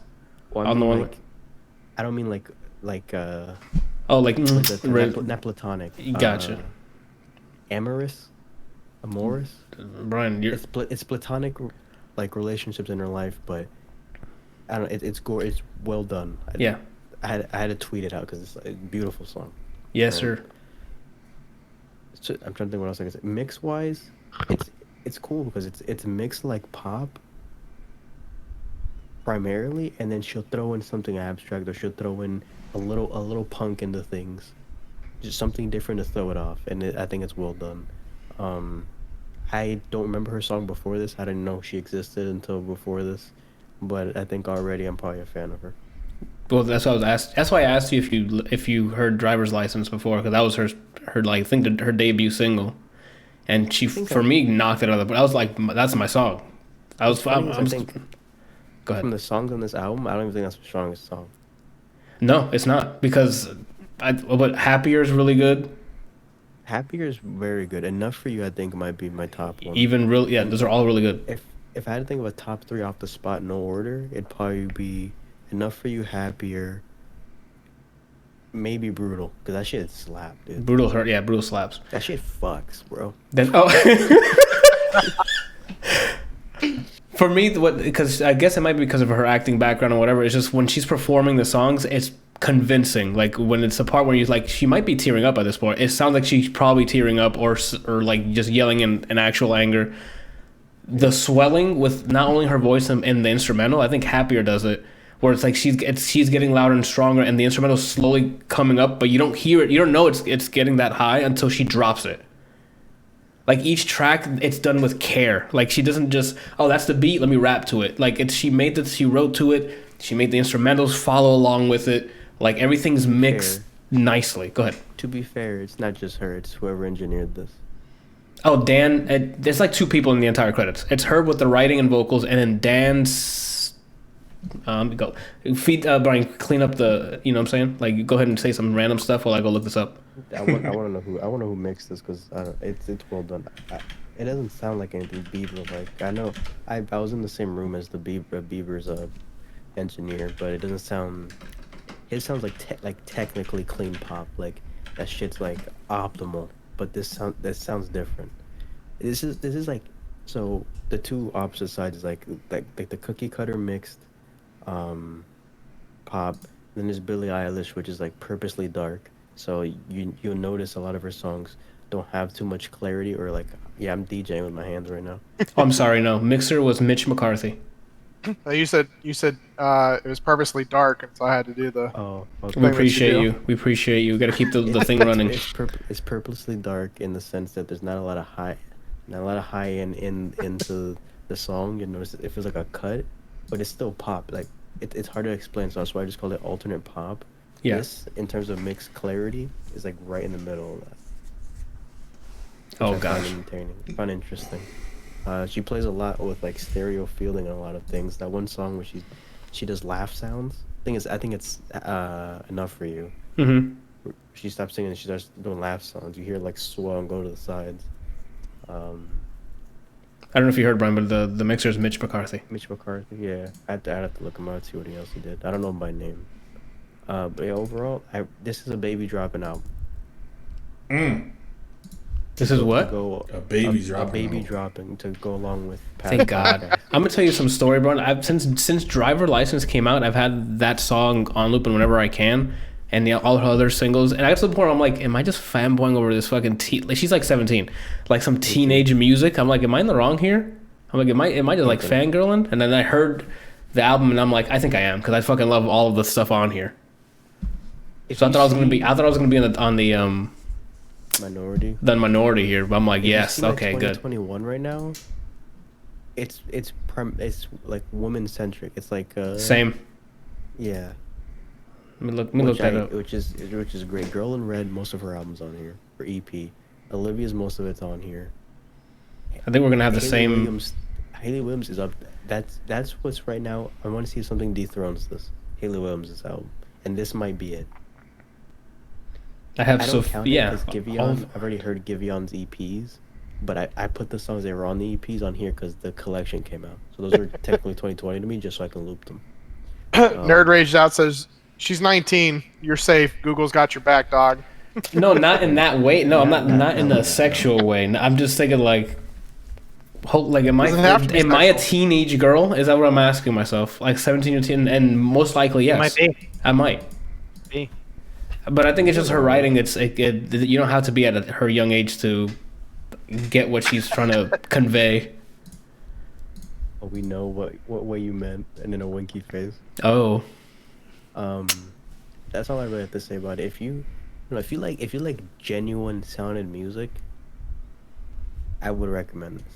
If you like those kind of off pop, like pop with substance, if you like Billie Eilish, if you like Hayley Williams and Paramore, if you like Avril Lavigne, if you like those kind of like those people who can sing like pop or like feelsy music, but they have grit to it, you're probably gonna like most of this album. to follow on what Brian was saying, like the content stuff, like listening to her perform, like it's all written by her, and maybe with help of this damn guy I keep forgetting the name of. Please tell me I have the tab up. If I had more Nope, time, don't. This got me in the mood for. I still haven't heard what's her name's album, the newest album, Julia Michaels. But if I had a longer break, I would have put that right after. But instead, I just looped Do Rag Activity until I finished my break. Well, I guess a spoiler alert. This is better than Julia Michaels. No offense, Julia Michaels. Love your album. This is better Spoiler. by like a lot for me. Again, I'm a 17-year-old girl, so like this hits. Again with like the performance stuff, like for her vocal performance in the album, I can make up the scene in my head in certain parts of the song where she's either having a conversation. It sounds like she's talking to the person. When every time she says "boy," I'm picturing some dude that she's talking to. When she says "boy," I think of Forrest Gump by Frank Ocean on Channel Orange. Oh, okay. Running through my mind, boy. And then she ends her lines with "boy." With like too, boy and so- stuff, and I'm like, there's And a that's saying a lot. If I'm comparing the way she's writing to Baby Boy Frank Ocean, yeah, I'm telling you, like but I'm excited because she's so young, so like she has like 20 years from now to keep getting better at songwriting, you know. But I think it's gonna be one of those like with Adele, like we're hoping something bad happened to her before writing the song, so we know it's gonna come out fucking. same thing with The Weeknd. Same with The Weeknd, yeah. Like if nothing bad happened to The Weeknd, his album's gonna be like, But if he came from a breakup or some shit, that's just gonna be fire. His best song was on My Dear Melancholy. To me, the best song of his career is Call Out My Name. Call Out My Name, my guy. That shit slaps. But the thing I want to see next from her is how she does as a feature or with features in her songs, because this was all her. And that's another thing I want to know. A lot of these fucking great indie whatever, like Girl in Red and stuff, there's no features. It's just them. Like you can tell how much careful consideration was done to make their project like fantastic. There's no one else putting their hands in it. It's just her writing and her performing it. Hayley Like, Williams too. Say again. Haley Williams as well. And hers did the same thing. Same with Julia Michaels. I think there's no feature in Julia Michaels one. You'll hear it, I guess, this week sometime, Brian. Every time I see a new artist or something, and it's their project is just them, I'm excited to hear it. So I'm like, this is probably from the heart, because there's tracks on his where I'm like, damn, she wrote that, she feels it, she sings it like she feels it. I even I YouTubed her performance on SNL, and even on live, you can like it's like she's in that zone again, like performing it. It's great. I have nothing. We're listening to this tomorrow. I love it a lot. Again, To put some weight, I normally hate everything. Other people tell I don't have nice things to say about anything. But I thought. oh, thank goodness. I heard the album and then You put did it like on. Buckaroo Banzai. That's true. So I know the type of shit you like now. I know what to give you. I know what to Ooh. suggest. What are you gonna give him? You can give me the satisfaction of watching you play Skullgirls. I think it's still on sale. I'm not sure. Oh, snap. Wait, what is this game called? Skullgirls. Skullgirls. I'm gonna Google this. You don't need to. If you go to the chat right now, there's a weird advertisement Skullgirls. that just Second came up. encore, partial nudity, violence, blood. I mean, does that not scream America? Like, Recently Nope. got a season pass announced for, I think it's $35. Oh, it's a fighting movie or a fighting game. The fighting movie, yes. if you watch Brian play, it's a fighting movie. Yeah. The thing about, look how beautiful that game is, right? Oh, here we go. Keep it short. I'll keep it on short, yeah. Beautiful game. You can see animation they use the animation in this game to teach people animation. People starting out. That's how beautiful this game Oh, is. nice. Very But they didn't learn free about the netcode. They showed them, but no one want to listen. Best netcode. Imagine playing against someone in Brazil, where you're from, no lag. Imagine that. Beautiful world, isn't it? Just like the world in it. The combat free flow. crazy. You know what's this free flow? The soundtrack. It's jazz music the entire time. Look up a I moment's doubt I'll be time. playing it, but Oh. sounds awesome. How you'll be playing? Watch it. I'll get in your head. You come up to Brian's place. I'll go down to Brian's place too. We'll play it together. Kelsey, once this COVID shit's done, I'll walk to your house and we're all playing Skull. Yeah. All right, I'll play anything if we do the LAN party thing, the game party thing. We've been doing parties where we play old school games like Mario Party and whatnot. What made me laugh is Mario Brian's- Party and Smash Brothers. He said he's gonna walk to Kelsey's house. So when Brian starts walking, we can plan our trip to get over there and drive. I mean, if he starts walking, you know, one, he doesn't really have to worry about COVID because he's not going to be in close contact with anybody. And two, by the time he gets here, the pandemic should theoretically be over. Yes. You even know about my rain running though, Anthony. Oh, that's true. If it rains, he's gonna be there in under a second. More on that next time. Holy shit! So yeah, I'm on a highly recommend it. So it's a 2 for 2 here. You got Nick's gonna listen to it. You guys can. We need some diversity here. So if you guys hate it, great. But lose my number, and then you can tell me. I listened to half of the first song and was like, yeah, I'm gonna listen to this tomorrow. This sounds like it's right up my alley. Anthony, everybody sir. is entitled to their own opinion. They're Yes, wrong, absolutely. but they're entitled to their own opinion. Thank you, You Kelsey. can tell me how much you don't like it on your own podcast. Is what you said. Nice. Holy shit! Yeah, again, highly recommend it. But again, I'm the fangirl version of the review. If you want a more in-depth one, Brian's was a much more detailed. Oh man, that covers me. It covers Brian. Kelsey still got Disenchantment season 3. Yep. Tell me about it. This is the show that was made from the Futurama creators, right? Yes. Got it. It's Matt Groening. I think he also did Simpsons, didn't he? Yeah. I think. Yeah. So it's I don't know. The whole show is is interesting. Like I'm enjoying it, but the third season they kind of I feel like they've kind of laxed on some stuff. You know, where I don't know. I wasn't as compelled to watch the third season as I was the first two. Okay. It's kind of similar to Army of the Dead, where they're just like throwing shit at you, but they never actually finish anything. You know, and so you're left with a whole bunch of questions and plot holes. That there's this secret society that I feel is the same as Milestones. Okay, like they keep talking about it, but never actually either do anything with it or show anything for it, or you know, advance the plot with them. It's literally just milestones, and then stuff happens, and you're like, okay, but can we get on with like who's like we sort of know who's a part of it because they show the characters and then they talk about and those characters talk about it, but they don't really do anything with it other than like a few things. I don't like that. Unless they're shooting for like 7 seasons in this and they're like forward thinking, then maybe. But Adventure Time there's some times in Adventure Time where they would like introduce something and they don't touch it till like a season or two later, and I'm like, why did you guys do that? Is that the same kind of? Is there like there's not like each season there's no like overarching bad guy or something they have to do, or is it just like a day in the life kind of thing?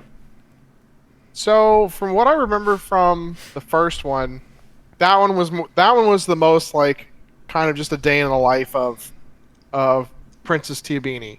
Okay. Who is the main character, and she goes by Bean, and she meets this elf, and his name is Elfo. Elfo? Did you say Elfo? Okay. ELFO. Making sure I heard you correctly. Okay. So a lot of the elves are named appropriately based on like what they do or who they are. There's an elf called Levo, and he's the only elf He leaves. that has left the elf encampment. Okay. Okay.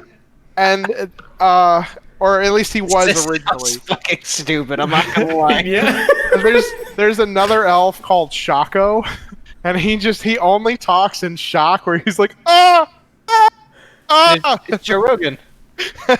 I don't know if I can. I don't know if I can watch this. This is not. Is there a Gunno? I don't remember. They don't like. I mean, the elves aren't the primary, or at least they weren't the primary focus. They had like a scene with Elfo, and Elfo is not really unique in any way, shape, or form. Thus, he's just called Elfo.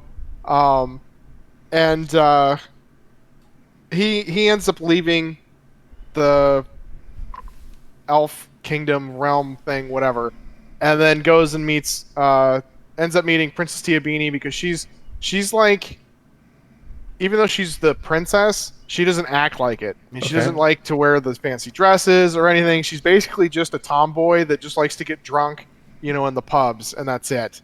And then they make friends with this little devil demon creature named Lucy, who very much acts like a demon who tries to get bad things to happen, is always happy when bad things happen, regardless if it's happening around him, type thing. Okay.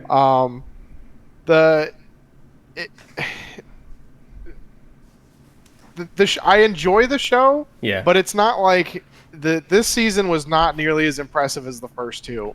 The first one kind of they introduced a lot of characters, kind of just gave you the day in the life, and then sort of gave an overarching plot of what's going on. And then in the second one, a lot more information is revealed, and then that's where shit just starts to go bonkers. Like, things are just happening. Okay. There's a whole bunch of power players that play. And then the third one, they kind of keep them around, and they're sort of trying to accomplish stuff, but they don't.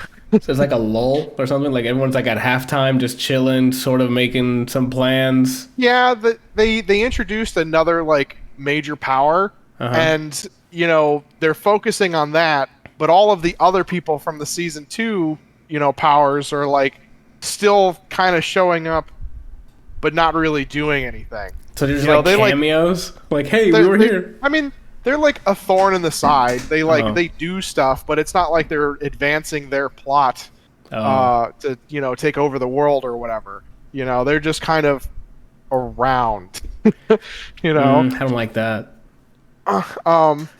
They have a fourth season scheduled.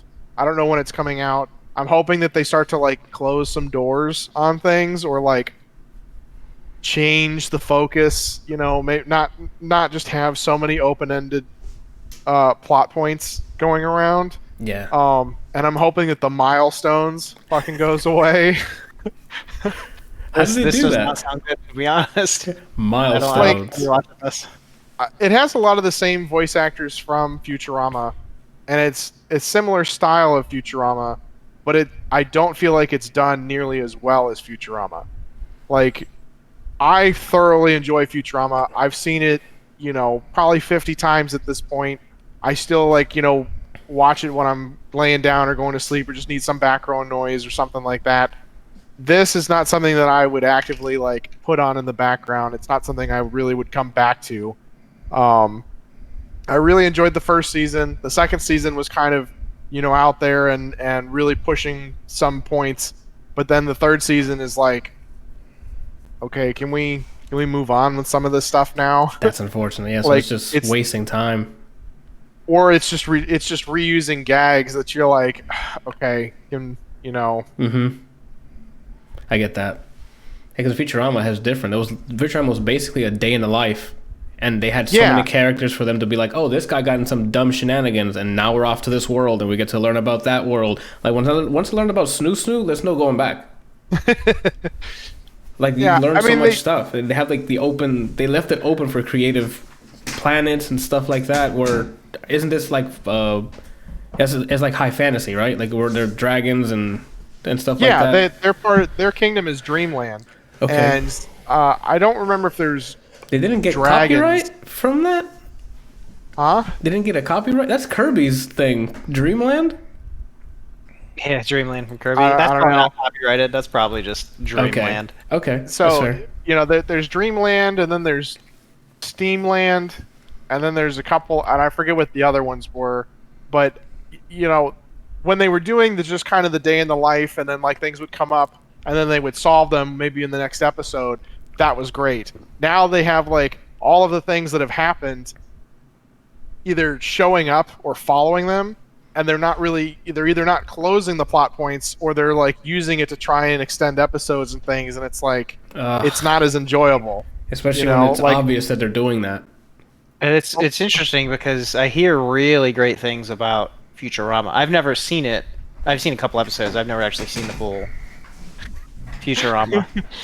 What the fuck did you just say? Anthony's like, what the fuck? But have you seen Scrubs? You would love I have seen Scrubs. You would Yeah, love I know. I'd like it. Futurama. I just haven't sat down to watch it. Okay. I thought you were like actively like, nah, I can't watch this shit. No. It's not by choice. I just haven't sat down to watch it. I mean, it's kind of like me in Game of Thrones. Like, I hear really great things. Well, you're not missing much.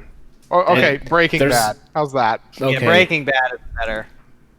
But That's yeah, like, wild. You haven't watched Breaking Bad. in Futurama, they would introduce characters, and then they would kind of solve that character in the episode, maybe the next episode. Correct. And then they would kind of randomly show up later as kind of a gag or something, or like a reminder of, oh yeah, this person was here. Yeah. And this is not. This is more of a, they've like taken the shiv and they've shoved it in the side, and now they're turning it a little bit. And they're just, and it's just milestones. Milestones. All right. Well, I hope that gets better. So- I guess. Like, I really enjoyed. I really like the series. I'm hoping that season 4 kind of closes some of this stuff. The first 2 seasons were great. The third season to me was not something that I was like. I mean, I watched an episode and I was just like, I really just don't even want to watch this right now, because there was nothing that was really keeping me invested in it. And it may have just been because I also haven't. It's been a pretty big lull since I've seen season 2. Maybe it's just not a good show. Maybe the season 3 just isn't as good as I was hoping it would be. Are you gonna give him more? You gonna give him one more season to try, and then are you gonna? I mean, I'm bail gonna out? finish the series. Like, okay. I'm not gonna just give up on it. How You long know, are the episodes? Like 20, 30 minutes? Yeah, I think they're like 20, 30 minutes. How many episodes per season and how many seasons? I think the first one had more than the second and third. It'd be let's like that see. sometimes. So yeah, you're right. So the first one's only 10. Oh, so it's not It's too nothing. crazy. Yeah, second one's 10. Third one I think was 10. It's 10. Yeah, so they just do 10 episodes per season, and they're their standard 30-minute episodes. Oh, you can rush through that in a weekend. Yeah, I mean, it's definitely worth at least one watch, but it's not. So far, as it's progressed, it's subtly gotten worse. Whereas in like Futurama, for me, it got better and better as time went on. Yeah. And then they closed it off with a great season. Because they kept adding more and more memorable characters with funny gags that they'll just pull at sometimes if they happen to be walking past them in the world. Because they made up characters that you'll still see in the world. So I don't know if that's like what they're trying to accomplish again with this by bringing the power players in. But if you haven't resolved their shit, then why are they there? Yeah, I mean, none of the they always kind of resolved in Futurama. They always kind of resolved, things in the episode. Yeah, Zap Brannigan, is a great character because when he shows up, you just know that he's going to do something stupid and people are going to have to recover for him. Yeah. And in Disenchantment, there are characters like Zap Brannigan, but they're not utilized in the same way. They're just annoying with some stuff. Is it more like Boyle? Kind of, yeah. Like as the seasons gets further and further in, it's just it's really kind of annoying how they're using him with some of the gags. It's like Brooklyn Nine-Nine Boyle. yeah.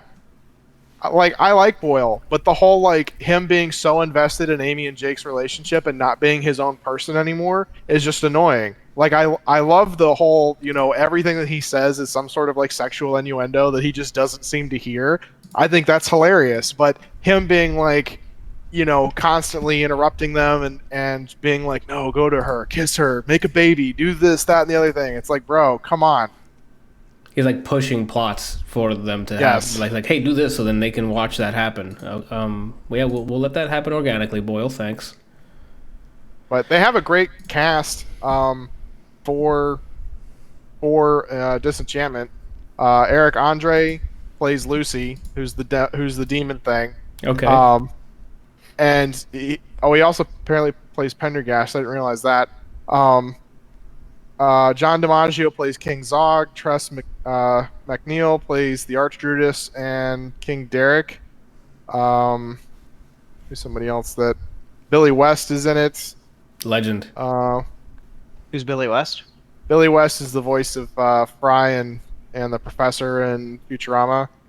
He does like all sorts of stuff. He's a veteran in the voice acting business. Yeah, he did Bugs Bunny in Space Jam, Stimpy and Ren and Stimpy. He played in Looney Tunes. Like, he's just awesome. He's one of the faces of, if there's a Mount Rushmore of faces, he's one of them. He on there. Nat Faxon plays Elfo. Okay. I don't know where you would know him from, like, movie wise, but if you saw his face, you'd probably recognize him. Gotcha. I mean, they have a great cast. The voice acting is phenomenal, but some of the plot stuff is like... Yeah, well, Okay. I think the guy, everything he does turns into gold, so everybody will want to be in his shows. So anything he puts out, even if it's hot garbage, is going to have a great cast. Yeah. Not saying this is hot garbage, but... Because I completely forgot about the show until I saw it on the list. Yeah, I'm really just kind of hoping that they turn it around in season 4. Like, even there are episodes in Futurama that I'm just like, I don't want to watch this because it was just annoying, Mm-hmm. and and I'll still watch them because I really just enjoy Futurama. But this is not, so far. Disenchantment is not something that I'm like, I'm gonna go back and watch this over and over and over again. Is that gonna be your rotation? No. Got it. Okay. Let's move on up. That is it for our consumption for the week. If I can read properly, it looks like I hit everything. We do have some news here. We got the Marvel of Eternals trailer that dropped today as of recording.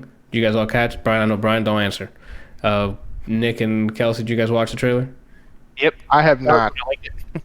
Okay, that's fine. I think it's linked on there. If I'm not mistaken, yeah, it's linked directly if you wanted to watch it. But Yeah, I I've don't seen know it. anything about Eternals, but it looks like a fun time. yeah, that's Looks weird. it's gonna look. It's I weird. did see this trailer. I saw it on Netflix. Oh, okay. Yeah, I saw this on the trailer on Netflix. It looks really good. It looks fine to me. They gave me enough where I'm like, I'm gonna watch it. yeah. They even mentioned the things that's happened in the series so far, so I'm like, oh, okay. What are you thinking, Randall? I know you've been holding Marvel to your chest since Endgame, so We'll see. you what is it? Cautiously optimistic? Yeah. Okay, that's where I'm at too. I'm like, okay, we're getting back into the groove of Marvel movies coming every 6 months. So, A lot's supposed to be coming out this year, though. well, that's because stuff should have came out last year. Yeah. So that's why there's a bunch of stuff that's been pushed to this year for that reason. Anywho, yeah, I know. Cast is loaded. Yeah, there's some Game of Thrones Angelina veterans. Jolie, Salma Jolie's in it. Hayek, Yeah, Kit Harington, Kamal Nanjiani. yeah, Yep. it's Guy that was Rob Stark in Game of Thrones. yeah. Both Starks are in it. It's the cast is definitely stacked. So I hope it turns out Both really well. Starks. I guess since he was a bastard, he's not really a Stark, but Jon Snow is in it. Isn't that Kit Harington? Yeah, Brian doesn't know him by his name. Didn't hear it. Sorry. And that's on that. Twilight Wars trailer. I don't know who put that one down. The last two are mine. Okay, go for it. So this is a dungeon crawler. It reminds me very much of Darkest Dungeon, like with the way that it's set up, and you know, Is it's it depressing? it from the trailer it looks kind of depressing. Like, but it's stressful. The dungeon crawler, probably. yeah, probably I'm gonna go with a yes. But it's like a cyberpunk style dungeon. The crawler. art looked really cool. Like I watched the Yeah. I watched the trailer a few minutes ago. I was like, oh, this looks neat.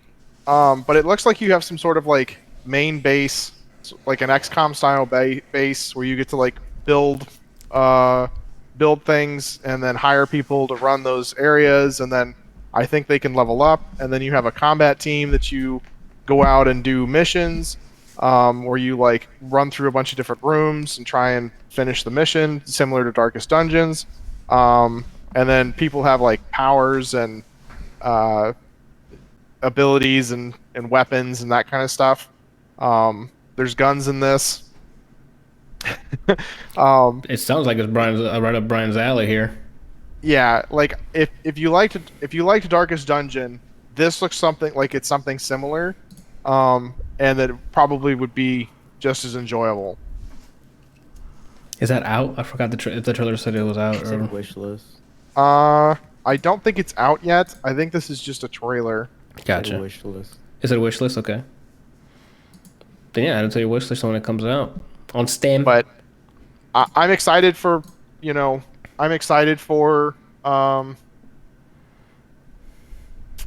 seeing more of it because it looks very interesting. That's definitely a game we're gonna see on Twitch when it comes out.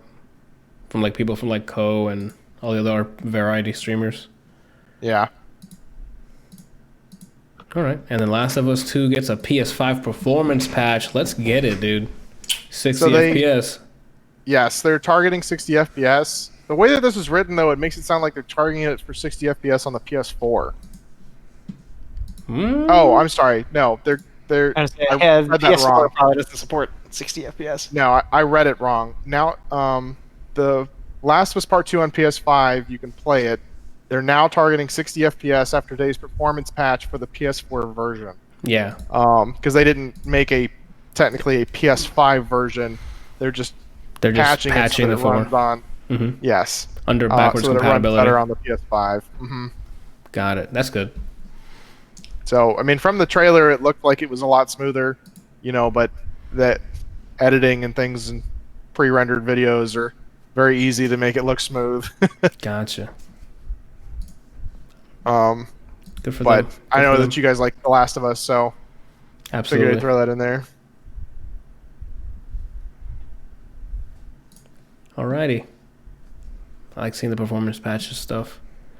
Ooh, Biomutant comes up. Yes, sir. For releases this week, we got Biomutant. I've been waiting for this so I can try it myself. What is a Biomutant? I didn't see that. I didn't look at that one. It's an open world action RPG with loot and crafting and all this other stuff. Like, it looks pretty cool. You play as like I think a Biomutant. He looks like a raccoon, but you go around attacking stuff with weapons that you find or I guess craft. You level up, skill points. It sounds fun. Yes, sir. What's up, Randall? Apparently, you can create your own character. Oh, I thought you were given a specific character. It says Biomutant's unique design lets players change their character's abilities and appearance with powerful mutations. So maybe it's not something that you like. Maybe you're given a character, and then you customize them through the mutations. I Gotcha. think that's what it is. Bionic prosthetics and weapons grow claws, sprout wings, or attach a robot leg. Each choice will impact the way your hero plays in real-time combat that blends melee martial arts and firearms. Mm-hmm. So I'm decided to give it a shot to see what the moment feels like. Excuse me. And that's it for the releases, unless you find something else under movies and music. But DMX's posthumous album's coming out. oh, okay. What is there a name for it, or does it just say Exodus? Oh, Exodus. Got it. Okay. Well, I mean, we'll look out for that. I guess if it's a short one, I'll probably listen to it on Friday. We'll see. And that, I don't know, free games for the week. I almost skipped over that. If I guess up until Failing all over the place. as of this recording, NBA 2K21 is free on Epic Game Store. I was about to say, is caution there? Is that the one with all the microtransactions in it? I think And so. The game may be free, but it's not free. That depends. The base game should be free. I don't know. I never play any NBA 2K. I don't do that. If I want to play basketball, I'll go outside. You know what I'm saying? Like I don't play virtual real sports. That don't make no sense to me. You guys watch the playoffs? I don't sports at all. But I'm saying if I were to ever sports, I'd go outside and do it, not load up a game. I stopped following basketball after Kobe retired. And that's free to claim this week. We don't know what the next weekend is because they're doing like this weird mystery vault thing for some reason. So as of this recording, this is what you have available until the Thursday. So if you listen to this on the podcast, you're too late. I guess on Friday. If you listen to this on Friday on the podcast services, you're too late. So Godspeed. And that is it for us now. But for the rest of the week, Brian, what are you doing? All right, so boom. You're blowing something up? I'm blowing something up. I'm gonna be streaming less days these weeks because I signed up for like a master class kind of thing with the guy who wrote and sings for One Republic. Okay. He's doing it all nice. the month of June. Yeah, Great. They have a lot of good shit. it's not on master class, but it's another service that's similar called like monthly that I was gonna do, and that starts next month. So I'm gonna be streaming less, but Is that every 2 weeks? every what? You said it's called monthly, and I said, is that every 2 weeks? Brian couldn't think of something to react to that, or did I cipher what you said so he hit you with the what? His brain just came to a crawling stop. It's like it went to just ask him because we can't think of anything. Yeah. So the days I will be on a stream is Monday. I'm not streaming. I'm on Anthony's, and then Bro Up on Wednesdays, and most likely Fridays. And if I'm bored, maybe on the weekends. That's probably what's gonna be for at least a month. Maybe I'll like it like that, and I'll keep it like that. Was Anthony just fucking dry humping something? Hey, you need to focus on what you're doing this week. That's what you need to focus on. All right, don't worry about me. So that being said, tomorrow I'm not streaming. I don't know if we're free to watch the movie. If not, I'm probably just gonna do other things. Wednesday, I think we're playing some, and then on Thursday, I'm also gonna be doing my own thing potentially, because I might move. It Takes Two to Friday, if my friend can. If not, then I'll just stream Thursday instead of Friday, and then do It Takes Two. Damn, you guys are still running through that? How long is the game? It's a decent chunk. Shit. Okay. It takes 2 years. Oh, look at you.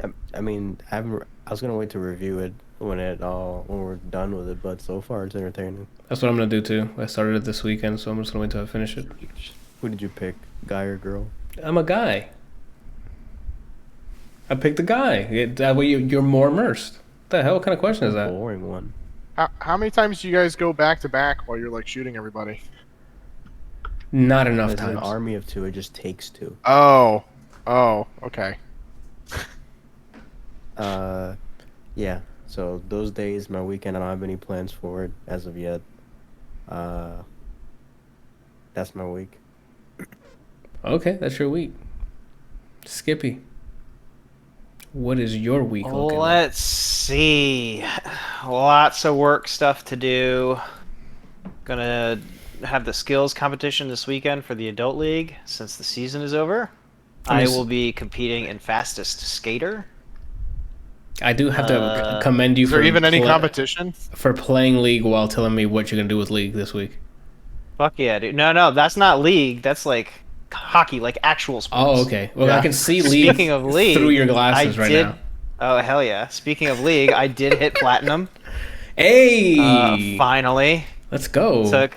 I actually did it in a small amount of games comparatively, but I just can't play many because I have kids and I like to do other things. But you're a platinum daddy now. For you. Well, what's that? Have them farm for you. Have the farm for me. Yeah. I'll have the kids farm. Yeah. My kids are like 3. My kids You are gotta 3. you gotta cut the and 1, umbilical cord, bro. I know. they're all I think booking it's on better their get own. jobs and shit. Let's What? see. So this next weekend is the skills competition for hockey. So Nice. I will be competing in fastest skater there. Let's go. Are you also nominated for album of the year? Yeah, no. I'm gonna produce some music, dude. You know. I'm gonna try and get Brian to watch the Napoleon Dynamite with me. Let's go. I don't know that I'll be able to get to it this week, but we'll see. Yeah, that's about all I think. Work's gonna consume most of my time. Gotcha. Randall. Work, gym, art. Work gym. Okay. Work gym art and Is it? okay. So that's again. Randall, what are you doing this week? I just told you. Yes, you said 3 of the 4 things you're doing. 4 things? Yes. There is no 4 things. Okay. Well, you hear that, Lord? Oh God, you still. Damn. No prayer, huh? Well, Brian, no, you can put it down, Brian. He's not praying at all. I pray all the time. No, not from what you just told me. You said this. You're gonna- I don't have to tell y'all that I pray every day. Are you gonna pray to Bro Sidon? I pray to Bro Sidon every day. Waymen. Brian, I said whey men like you're eating whey protein. Oh, I get it. Brian looking at me like I'm speaking a different language. He should get that off rip.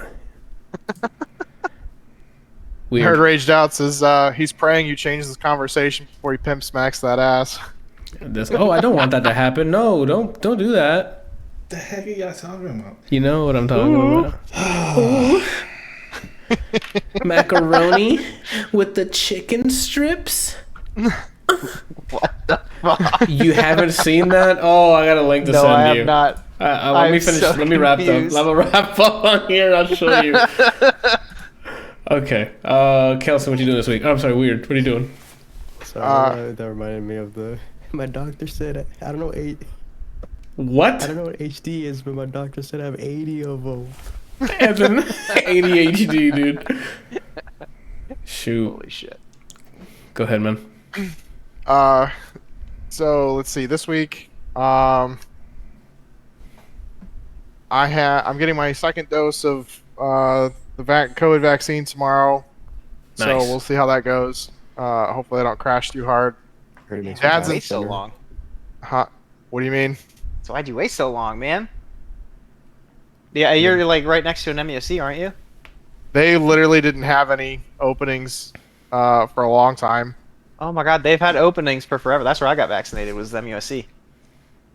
They've had openings all over the place. Anyway, sorry.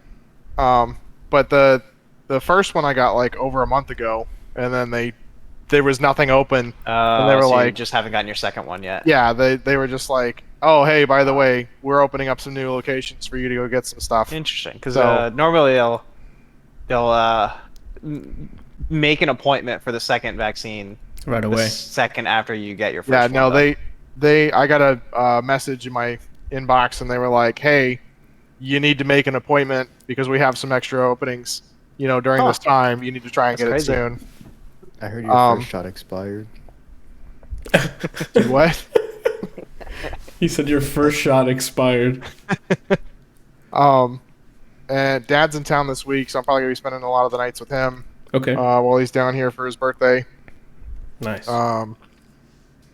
And Happy birthday, Mr. K. yeah, Yes, sir. and then Friday I'm heading out to. So I've started this thing with a bunch of the people at the gym. We're going to this Mexican restaurant on Friday with like 20 of us to go drink and eat. Okay. I gotta be I honest, that invited- was a roller coaster of tightening of my asshole. I don't know what story was about to happen. Yeah, a bunch of us, 20 people going to a Mexican restaurant, and then we're gonna, and I'm like, what are you gonna do to them? No, like a bunch of the regulars, like the regular people that show up to most of the classes. Gotcha. We've traded phone numbers and that kind of stuff, and we've all been doing this for quite a while now. And so I started this thing last month where we went out as a big group, and now I'm just trying to continue the thing. Nice. Oh, that's awesome. It's cool. Today, so my wrist is killing me because today we were doing knife defense. Yeah, It's like we're brothers, Yeah, right? knife. Yeah, like somebody stabbing at you. Did you get knifed? I didn't get knifed. No, Stabby. I was the one holding the knife and attacking the instructor. But so I attacked Rob, and he does the thing, throws me to the ground, and he's like, "Okay, there's a couple things you can do from here. You can put him in an arm bar, or if the arm bar doesn't work, you can do a wrist lock." And basically, what you're doing is you have their arm like fully extended upwards while they're laying on the ground, and if they're holding onto the knife, you basically grab their fist and just kind of push it over until it, does this. And I knew that's what he was going to do because I've done the class before for knife defense, but he did it he's so quick and perfect with That it. probably hurt, dude. It did. I like dropped. I was like, Holy shit. I dropped the knife. As he was doing it, he was like, "Oh my god, I'm sorry. Are you okay?" And I was like, "Yeah, like I knew it was coming. It just comes on so fast. There's not really a like, oh, it's there's like when you choke somebody, there's a time period before they black out. This is like, oh, it's you started, oh, it's you've broken their wrist. It's like that's zero just to the way it pain goes. immediately. Yes. Ouch. Eesh. You're supposed to break your wrist before you stab someone. Basically. Jesus. Okay. All right, cool. Seems like you can be disposed a bit for the week. That's Anthony, what what are you doing this week? Oh my god! Thank you so much. What am I doing this week? Anthony, what are you doing this week? Oh, 2 people want to know what I'm doing this week? It's crazy. Got any plans? You asked everyone else. I figured someone should ask you. 3 people. Hey, I'm getting wet. So tomorrow my we got. Tomorrow I have YouTube videos of my. Anthony, Yes. what are you doing this week? Everyone wants to know what I'm doing this week. Anywho, YouTube updates, I guess. I have Monster Boy in the Cursed Kingdom and It Takes Two gameplay going up this week. And my chat wants to know what the streamer's doing this week. Go ahead. I do have a question for you from Nerd Raged Out in my chat. Go for it. What is Anthony doing this week? Let's fucking get it. Both chats, everyone on the show. Have I risen to stardom? Anyway. You're famous, dude. Yeah, dude. ADLR Podcast, #1. Mondays, 8 p.m. EST. Look at that. Didn't have to train him. He knows. It's a star child right there. I listen to podcasts all day. Oh, I know. You wouldn't be able to see my chubby right now, but I got one. Can you continue? Oh, my bad. So tomorrow we got Tuesday. What's your chubby doing this week? Randall, let's listen to one review. Oh my god. Oh shit. Yeah, so those 2 are going up this week. I think tomorrow I'm starting off with It Takes Two. So you'll see me and Janiana play through like the first 40 minutes to an hour. I think it's 40 minutes of It Takes Two. That's going to be a weekly show. So every Tuesday we're going to have our session of us playing. And as Monster Boys are going to be going up on Thursdays. As for the stream this week, it's all up in the air for right now because I'm going to be helping Janiana's family move. So I don't know what days and hours I'm going to be available. If I am, it's going to be the same tomorrow. It'll be if I stream tomorrow, it's going to be backlog day. So more Monster Boy. Wednesday is going to be either Torchlight or Borderlands 3. I need to confirm with my son. And then Thursday will probably be some other stuff. My Thursdays, I think I should start playing a game that I haven't started yet or something. Like a new game. I don't know what though. Maybe Biomutant. But we'll see. Or maybe I should just go get... No, because I'm playing that with someone else. Don't worry about it. I was going to say Resident Evil. Have you played Returnal? I have. I can just stream Returnal. You're right. One run will cover your whole stream. Yeah, probably. Depending on how well I do. Because there's some times where I'm like, F it, and I pick up everything with malignancy. Malignancy? I don't know if that's how it's pronounced. And those runs can range from an hour to like literally dying the next room. You know? What were you bobbing your head back and forth just now? What are you doing? I sent the video, the music thing The in horse. the podcast. I have call. seen that. I don't remember that line from it though. I'll finish up and I'll tell you after the Okay, podcast. no problem. And that's pretty much anything planned for the week. I might stream on the weekend. depending on what game, maybe some more Returnal or some, I don't know, or Borderlands. I don't know what the hell, whatever. There's I think I have some time on the weekend to stream something, especially since I think it's a 3-day weekend, if I'm not mistaken. Yeah. Oh yeah, I took Friday off so that I could. This weekend is Memorial Week. Yeah. Yeah. My company is giving us Friday, Monday, and Tuesday. Jeez. Are they What looking the for sound? Yeah, dude, look. Wow. I've been trying to get people What did jobs here, but Brian I was say? like, nah, I don't want a new job. What did Brian say? He's like, are they looking for sound? Oh. Just any sort of sound. Well, I think actually we contract all that stuff out when we do videos, but they do a lot of really great videos and stuff. There you go. If we're ever looking for sound, Bryant, I'm a ping They you. are, I believe, looking for developers, Anthony. If you're interested. No, I'm Not C sharp. Not, I mean, I can do Not other C stuff. sharp. React JS or PHP? I mean, those are things I can learn in 2 seconds. Senior roles, you will be expected to have knowledge there. Gotcha. I mean, I can grow some like white hair, and then I can. I did talk to you about this I know. before, though. I do have a C sharp friend looking for a job. Yeah, no, that's a process right now. That's in the process. I'm sorry.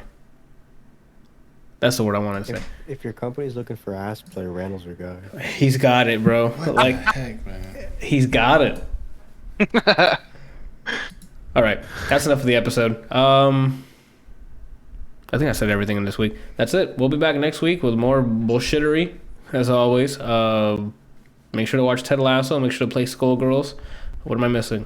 Final Fantasy 14 online, free to level 60. Feed Phil. Make sure to feed Phil.